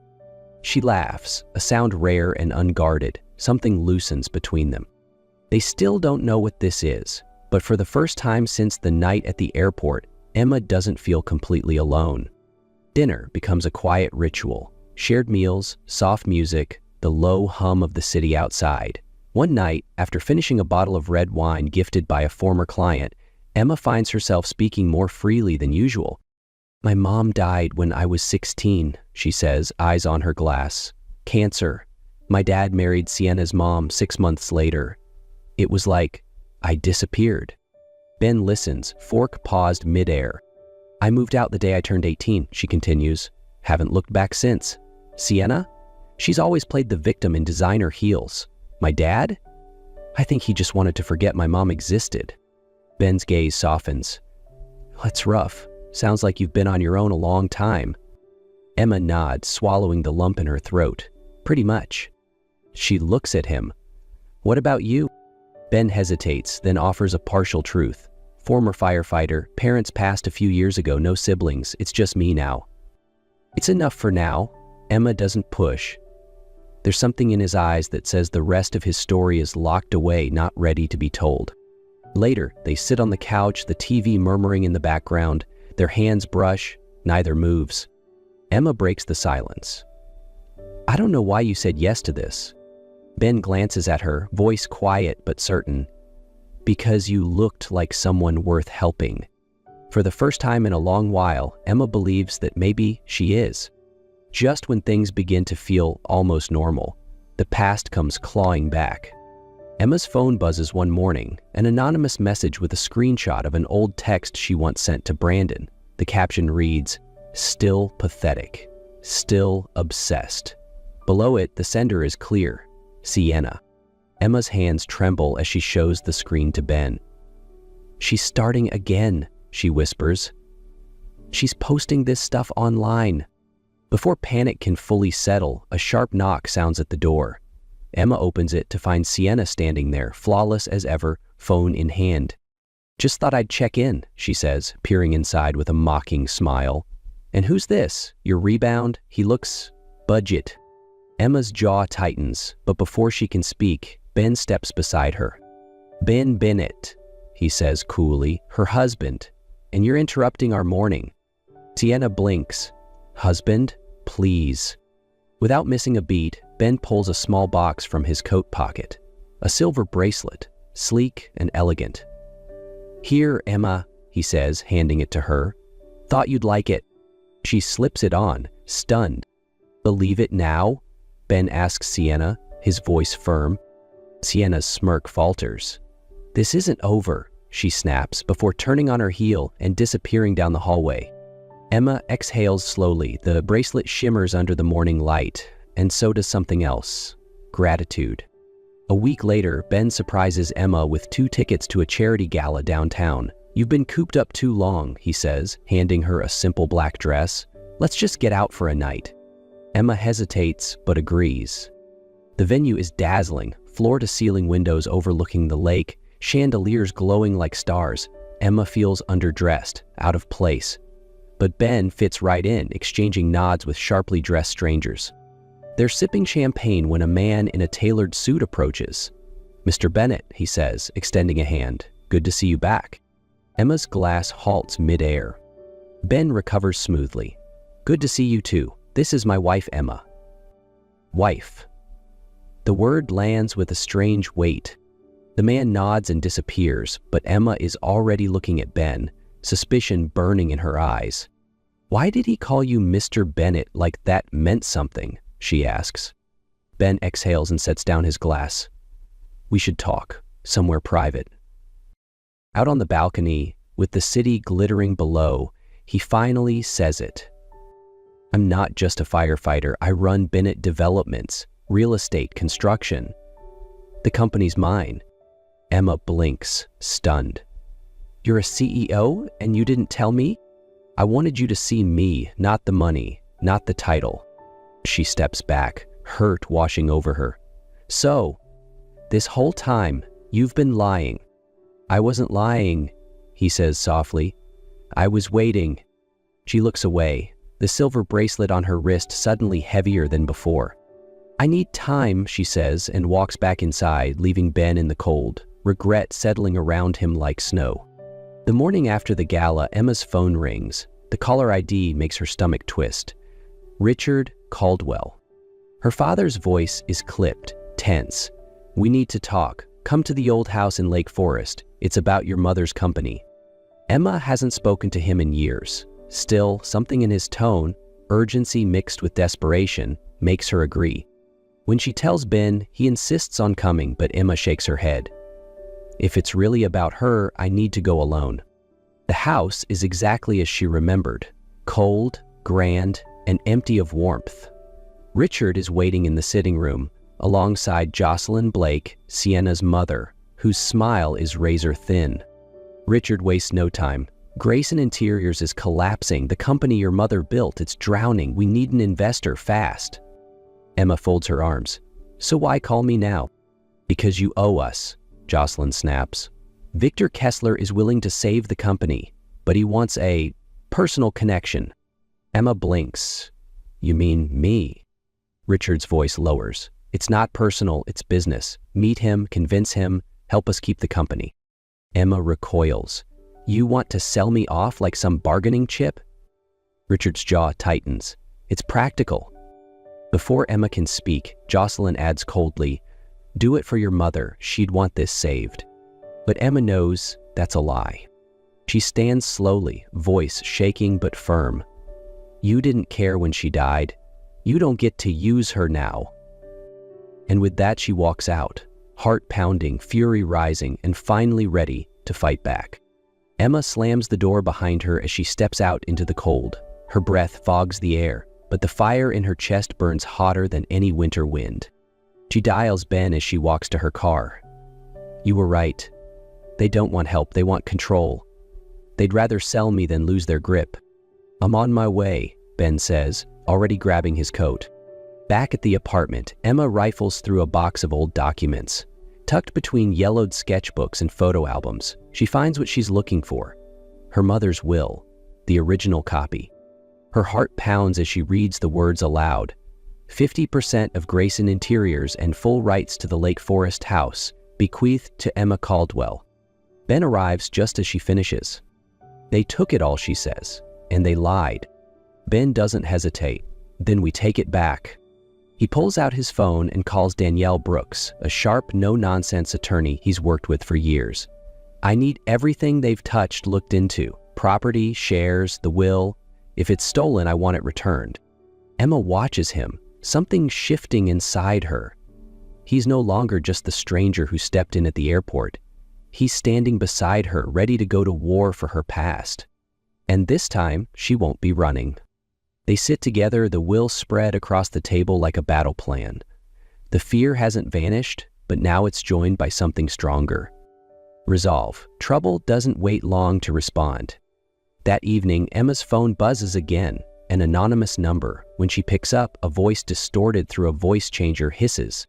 Leave him or you both go down. The company, the baby, everything. Emma's blood runs cold. She hasn't told anyone she's pregnant, not Eve Ben Eve. Her fingers tighten around the phone. Meanwhile, across the city, Carter Jennings, Ben's ambitious cousin and executive VP of Bennett Developments, meets secretly with Sienna. She's his weakness, Sienna says, lips curled into a satisfied smirk. And you want his seat. Carter nods. The board's already nervous. If we drop the right story at the right time? Together, they launch a smear campaign, digging into Emma's past, twisting truths into poison. By morning, headlines whisper, "Who is Emma Caldwell, gold digger or strategic wife?" The internet explodes. Emma stares at the screen in silence, the weight of their fake marriage suddenly crashing in for real.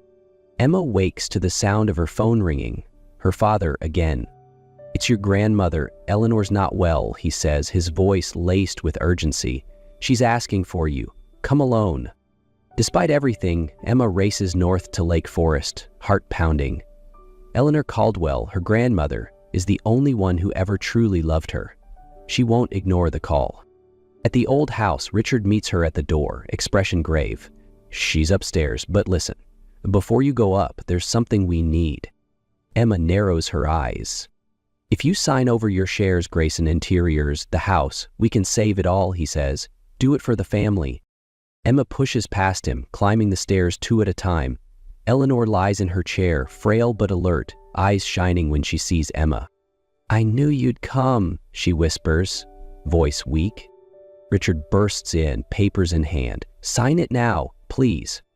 "No," Eleanor croaks. "He's been pushing me for weeks. It's killing me." Emma's fury ignites. "You're stressing her out for money?" Eleanor clutches her hand. A soft breath leaves her lips. Then nothing. Emma stares in horror. "No, no." "Grandma." She calls 911, but it's too late. Outside the house, snow begins to fall again, covering everything in silence. Emma doesn't cry until she's back in the car. Eleanor is gone, and with her, the last piece of safety Emma ever knew. Her phone rings. Danielle, the attorney. "Emma, I just got word. Carter's called an emergency board meeting. He's trying to take control of Bennett Developments while Ben's absent." Emma's breath catches. She still hasn't heard from Ben. She tries calling, no answer. An hour later, Owen Graves, Ben's assistant, calls. His voice is tight. "Ben's been in an accident. Hit and run. He's in surgery. It looks bad." The world tilts. Emma doesn't scream. She doesn't fall apart. Instead, she packs her mother's will, throws on a black coat, and heads straight for Bennett Developments. The boardroom falls silent as she enters. "I'm Emma Caldwell," she says, voice clear, "legal wife of Ben Bennett and co-heir to Grayson Interiors, now worth millions." Carter rises, smug. "You don't belong here." She slams the will on the table. "This says otherwise, and until Ben wakes up, I speak for him." The room shifts. Doubt creeps into Carter's expression. Owen steps forward, placing a folder in front of her. "Mr. Bennett left clear instructions. You're his proxy." Emma takes a slow breath, her voice calm but fierce. "I'm not leaving, and I'm not afraid of any of you anymore." And no one dares tell her otherwise. Ben wakes 3 days later, his eyes fluttering open under the sterile glow of the hospital room. Emma is there, head resting on his hand, eyes red but alive with relief. "You came back," she whispers, barely able to speak through the tears. He manages a faint smile. "You held the line, didn't you?" She nods, her voice trembling. "I had to, for you, for us." Ben squeezes her hand weakly. "I know everything now. Owen filled me in. Carter, Sienna, your father, they crossed lines." With Ben conscious, the wheels of justice turn fast. His legal team moves like thunder, exposing Carter's attempt to sabotage the company and tie him to the smear campaign. Sienna's messages are traced. Richard's abuse of power over Eleanor's estate is brought to court. Emma stands beside Ben at every press briefing, every board meeting. Her quiet strength silences doubters. Then one evening, as snow falls gently against the hospital window, Emma takes Ben's hand and places it over her stomach.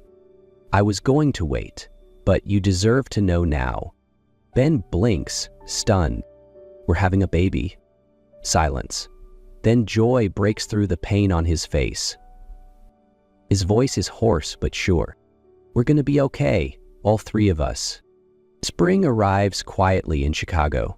Snow melts into sidewalks. The trees along the lake bloom again. In a small stone chapel near the water, Emma walks down the aisle in a simple white dress, her belly just beginning to show, her steps steady, her heart full. At the altar, Ben waits, healed, stronger, and finally whole. This time, there's no paperwork, no panic, just love. They renew their vows in front of a handful of close friends. Owen smiles from the pews. Danielle stands beside him, hands folded with quiet pride.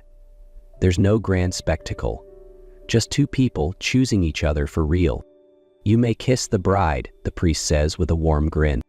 Ben leans forward, pressing his forehead to Emma's before kissing her softly. The chapel fills with quiet applause. Later, in their new apartment overlooking the lake, they paint a nursery together. Soft yellow walls, hand-built furniture, a small rocking chair by the window. Emma frames a photo of Eleanor and places it on the shelf. "She would have loved this," she says. Ben wraps an arm around her, fingers resting gently on her growing bump. "We made it," she whispers, her hand resting over his. He leans in, pressing a kiss to her temple. "And this is the life we fought for."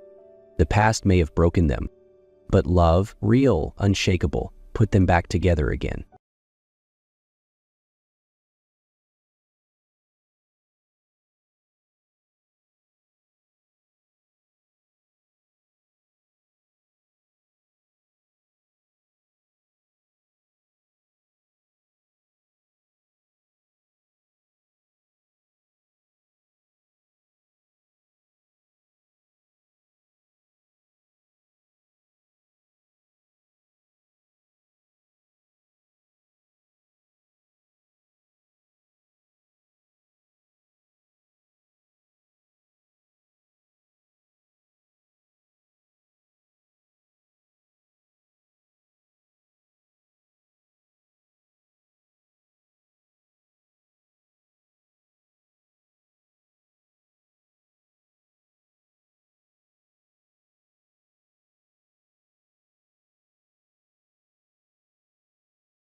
The soft hum of chatter and clinking glasses filled the air as the Manhattan skyline glittered outside the grand ballroom of the Monarch Hotel.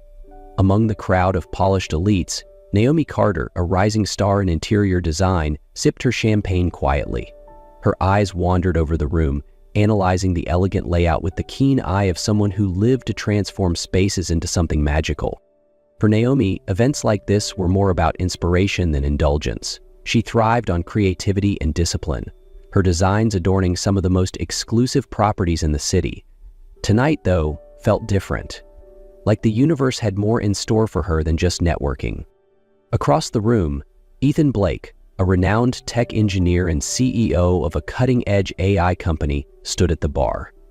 With his sharp suit and commanding presence, he appeared every bit the master of his domain. Yet his gaze wasn't on the champagne or the skyline, it had landed on Naomi. Unaware of the attention, Naomi tucked a strand of dark hair behind her ear, her mind focused on the challenges of her latest project. But when their eyes met, briefly but powerfully, it was as if the bustling room faded, leaving only a charged silence that neither could ignore. Neither of them could know that this seemingly fleeting encounter would alter the course of their lives forever. The crystal chandeliers sparkled above, casting a warm glow over the elegant ballroom as Naomi made her way to the bar. She wasn't here to make small talk or network. The event was just another professional obligation in her busy life as an interior designer. Still, the champagne in her hand was a welcome escape after a long week. "Is it just me, or does this place try a little too hard to impress?" a deep voice quipped beside her. Startled, Naomi turned to find a man with sharp features and an easy confidence. He was dressed in a perfectly tailored suit, his presence somehow blending into the opulence while commanding attention. "It's all about the lighting," she replied, unable to resist engaging. "Soft shadows and just enough sparkle to hide the imperfections." "That sounds like the voice of experience." His smile was disarming, his dark eyes glinting with intrigue. "Let me guess, you're in design?" "Interior design," she admitted, taking a sip of her drink. "And you?" "Tech," he replied simply, raising his glass. "Ethan." "Naomi." They didn't exchange more details, yet the conversation flowed easily, full of playful banter and light-hearted observations about the evening's guests. As the minutes slipped by, Naomi found herself laughing more freely than she had in ages. Ethan's wit and charm made her forget the rigid plans and goals that usually consumed her thoughts. "You have a way of making this place feel less," Naomi gestured vaguely, "pretentious." "And you've made it feel far more interesting," Ethan countered, the corners of his mouth lifting into a crooked smile. They shared another drink and then another, the air between them growing warmer, charged with an undeniable pull. Naomi couldn't recall the last time she'd felt so at ease with a stranger, or so drawn to one. When Ethan leaned in slightly, his voice low and teasing, "How much longer are you going to pretend you're not as curious as I am about where this night could go?" His words sent a shiver down Naomi's spine, the kind that whispered of possibilities too tempting to ignore. She didn't answer with words. Instead, her hand brushed his, a fleeting but intentional gesture that set the course for the rest of the evening. By the time they left the ballroom together, the city's lights stretched endlessly before them, a backdrop to a decision that would forever alter their lives. Naomi woke to the soft glow of dawn filtering through the sheer curtains of an unfamiliar penthouse bedroom. Her mind was a haze of fleeting memories, sparkling champagne, Ethan's laughter, the feeling of his lips against hers. The events of the night came rushing back, the drinks, the conversation, and the magnetic pull that had led her here. Turning her head, she saw Ethan asleep beside her, his features softened by the early morning light. His arm rested casually across the bed, his presence oddly reassuring. For a brief moment, Naomi allowed herself to savor the unexpected intimacy of the night. But reality soon crept in. This wasn't her. She wasn't the kind of woman who spent the night with a stranger, no matter how charming or disarming he might be. Quietly slipping out of bed, Naomi gathered her dress and shoes, dressing quickly in the luxurious bathroom. By the time she reached the penthouse door, she hadn't left a note. There didn't seem to be anything to say. In the days that followed, Naomi tried to bury herself in work, designing spaces that mirrored the control she desperately sought to regain. But something was different. Her usual focus felt fractured, her thoughts often drifting back to Ethan's smile or the way he had looked at her as though she was the most captivating person in the room. A few weeks later, everything changed. Naomi had been feeling uncharacteristically tired and nauseous, dismissing it as the result of late nights and endless deadlines. But when her symptoms persisted, she reluctantly bought a pregnancy test. She stared at the positive result in disbelief, her hands trembling. Pregnant. The word felt surreal, almost too big to comprehend. A mixture of fear, excitement, and uncertainty washed over her. She placed a trembling hand on her stomach, her mind spinning with questions. What did this mean for her carefully constructed life? Could she do this alone? Her first thought was Ethan, but then the questions flooded in. How would he react? Would he even want to know? They had shared one extraordinary night, but they didn't exchange numbers or even last names. He was a stranger, after all. With no way to contact him, Naomi turned to her best friend Grace for advice. "This is insane," Naomi said, her voice shaky as she relayed the news. "I don't even know how to start handling this." Grace reached for her hand, her tone firm but supportive. "You don't have to figure it all out right now. Focus on what matters, you and the babies. Everything else will fall into place." Naomi nodded, unsure of how or when, but knowing her life was about to change forever. For 2 months, Ethan Blake had replayed the same memory in his mind. Naomi's laughter, the way her eyes lit up when they talked, and the magnetic pull that had drawn them together. He had woken up the morning after their shared night to find her gone, leaving nothing behind. Not a number, not a name, just the lingering scent of her perfume and a memory that refused to fade. Ethan, a man known for solving the unsolvable, found himself at a loss. Without even knowing her last name, all his efforts to track her down led nowhere. For someone used to having control, the situation left him frustrated and strangely hollow. Now, standing in the middle of the Innovate NYC Technology Conference, he felt like the universe had finally answered his unspoken question. Naomi Carter, her name boldly displayed on a plaque as the lead designer of the exhibit he'd been invited to see. She was here. Ethan's heart pounded as he scanned the room, his eyes locking on her figure adjusting a display. She hadn't seen him yet. He took a moment to take her in, the same grace, the same understated elegance. But something had changed. "Naomi?" he called softly, his voice cutting through the hum of the conference. Naomi froze at the sound of his voice, her pulse quickening as she turned. Her eyes widened in shock as she saw him, the man she had convinced herself she'd never see again. "Ethan," she said, her voice barely above a whisper. Ethan stepped closer, his expression a mix of relief and disbelief.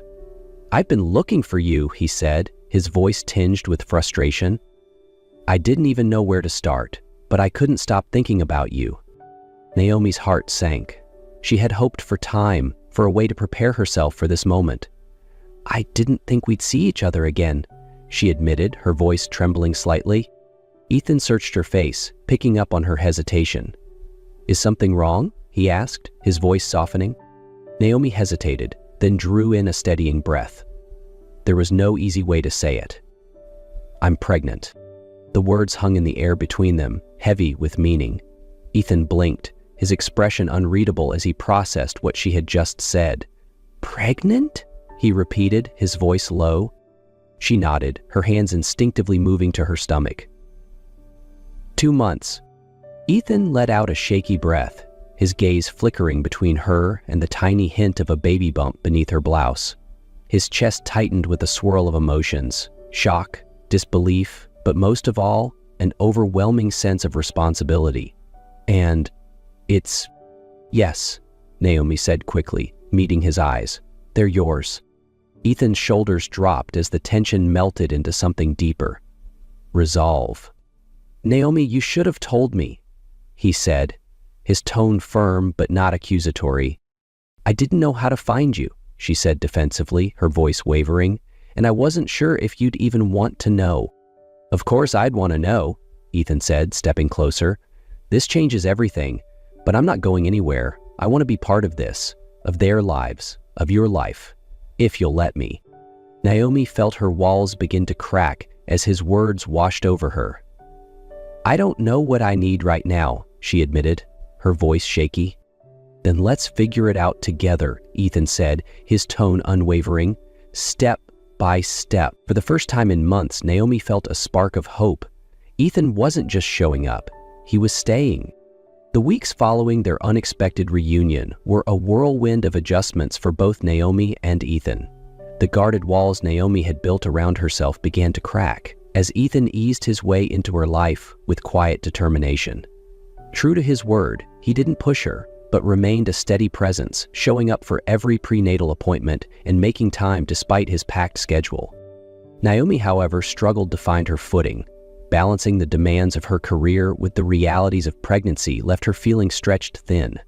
The twins had brought a new joy into her life, but they also came with a wave of uncertainty she wasn't used to navigating. "You need to slow down," Grace said one evening, watching Naomi work late into the night on a design proposal. "You're carrying 2 lives, Naomi. Maybe it's time to let Ethan help." Naomi sighed, placing a protective hand over her stomach. "I'm not used to relying on anyone. I've always done things on my own." "And how's that working out for you now?" Grace's voice softened. "He's here, Naomi. Let him be." Ethan, for his part, seemed to sense Naomi's reluctance to lean on him. Instead of overwhelming her, he found subtle ways to support her. He began organizing her prenatal vitamins into a labeled dispenser, stocked her fridge with healthy meals, and even quietly took over handling the logistics of converting her spare bedroom into a nursery. One evening, Ethan arrived with a folded piece of paper and handed it to Naomi. She unfolded it to find a carefully sketched layout of a nursery. "You drew this?" she asked, surprised. "It's terrible, I know," Ethan said with a sheepish grin. "I'm not the artist here. But I figured you'd want to design it yourself, so I thought I'd give you a starting point." For the first time in weeks, Naomi laughed. "It's functional," she teased, "but it's a start." As the months passed, the two began to settle into an unspoken partnership. Naomi gradually opened up, sharing her fears about motherhood and her need to maintain her independence. Ethan listened without judgment, his presence unwavering. One night, after a particularly difficult day, Naomi found herself resting her head on Ethan's shoulder. "I didn't expect this," she admitted softly. "Neither did I," he said, wrapping an arm around her gently. "But I think we're figuring it out." Step by step, they were learning to trust not just each other, but the extraordinary path they were now walking together. The day came sooner than either of them expected. At just over 32 weeks, Naomi woke in the middle of the night to sharp pains rippling through her abdomen. Panic set in as she realized her water had broken. "Ethan!" she called out, her voice trembling. Within seconds, Ethan was at her side, his calm but urgent demeanor keeping her grounded. "It's okay, I've got you," he said, quickly grabbing the hospital bag they had packed just in case. The ride to the hospital was a blur of flashing lights and racing thoughts. Naomi clung to Ethan's hand, her usual composure giving way to fear. "It's too early," she whispered, tears streaming down her face. "They're not ready." "They're fighters," Ethan said firmly, his voice steady. "Just like their mom." At the hospital, the medical team moved swiftly. Naomi was rushed into a delivery room where the doctors confirmed she was in premature labor. Despite her fear, Naomi's instincts as a mother kicked in. She focused on her breathing, listening to the doctor's instructions, while Ethan stayed by her side, refusing to leave for even a moment. Hours later, the cries of their first baby filled the room, piercing through Naomi's exhaustion like a beacon of hope. Tears blurred her vision as she realized that this tiny sound marked the beginning of an entirely new chapter of her life. "It's a girl," the doctor announced, holding up the tiny, squirming newborn for just a moment before handing her off to the waiting NICU team. Naomi barely had time to process before the second baby arrived. A boy this time. His cry was softer but steady, a sound that filled Naomi's heart with relief. Ethan's eyes glistened as he squeezed Naomi's hand. "You did it," he whispered, his voice thick with emotion. Both babies were whisked away to incubators, each receiving the immediate care they needed to thrive. Naomi, exhausted but overwhelmed with love, leaned back against the hospital bed. "Luna and Theo," she murmured softly, the names they had decided on weeks ago finally spoken aloud. Ethan looked at her, his heart brimming with pride and gratitude. "Luna and Theo," he repeated, as if committing the names to memory. Hours later, as they visited the NICU together, Ethan placed a hand gently on Naomi's shoulder. Through the glass, they watched their tiny miracles, each fighting in their own way. "They're perfect," Naomi whispered. Ethan nodded, his voice full of reverence. "And so are you."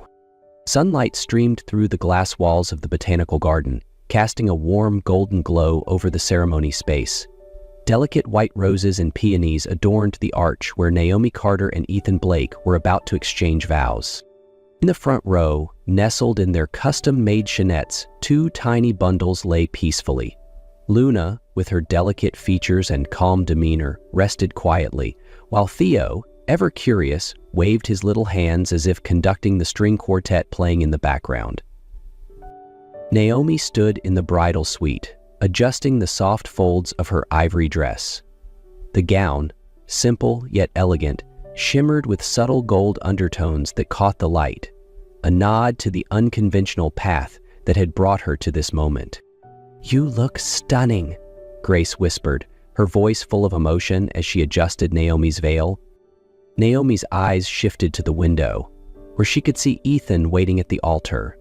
He looked as composed as always, his sharp suit perfectly tailored, but there was a softness to him now that hadn't been there before, a warmth that had grown through their shared journey. "Are you ready?" Grace asked. Naomi smiled, her hand instinctively moving to her necklace, which held two tiny charms shaped like stars, one for Luna, one for Theo. "More than I've ever been." The ceremony began with Naomi walking down the aisle, her heart swelling at the sight of Ethan's gaze fixed solely on her. In that moment, the world around them seemed to fade, leaving only the promise of a life they would build together. When she reached him, Ethan took her hands, his eyes shining with emotion. "You're breathtaking," he whispered. The officiant began, but their vows were what truly captivated the small, intimate gathering. "I promise to honor the love we've found in the most unexpected way, to cherish the strength we've built through every challenge, and to celebrate the miracles that brought us here," Ethan said, his voice steady yet full of feeling, "to stand by you, to protect Luna and Theo, and to cherish the life we've created together." Naomi smiled, her own voice steady despite the tears welling in her eyes. "I promise to be your partner in everything, raising our children, chasing our dreams, and finding joy in every moment we share." When they were pronounced husband and wife, the gathering erupted in cheers, but it was the soft laughter of their twins that truly marked the moment. Later that evening, as they danced under the twinkling lights of the garden, Ethan held Naomi close. "This is the beginning of everything," he said softly. Naomi leaned into him, her eyes drifting toward Luna and Theo. "And it's already perfect." As the celebration wound down, the soft glow of lanterns lit the botanical garden, casting an ethereal light over the evening.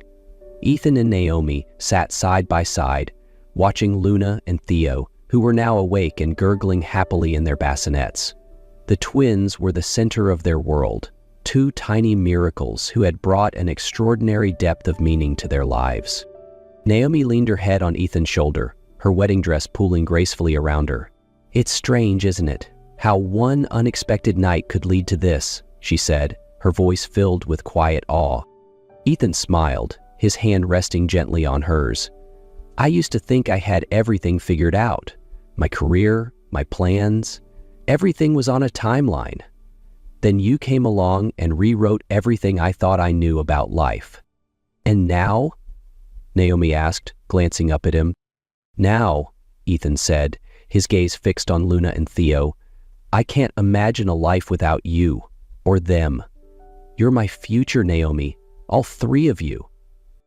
Naomi felt tears prick her eyes as she looked at the man who had become so much more than she ever expected. "And you're ours." As the garden grew quieter and the last of their guests departed, Naomi and Ethan sat in peaceful silence, their hands intertwined. Nearby, Luna and Theo gurgled softly, their tiny hands reaching toward the stars above, as if already dreaming of the future their parents had promised to build together. The stars above seemed to echo the quiet symphony of their love, a story that had begun with a chance meeting but had grown into something extraordinary. "Together," Naomi whispered, her heart full. "Always," Ethan replied.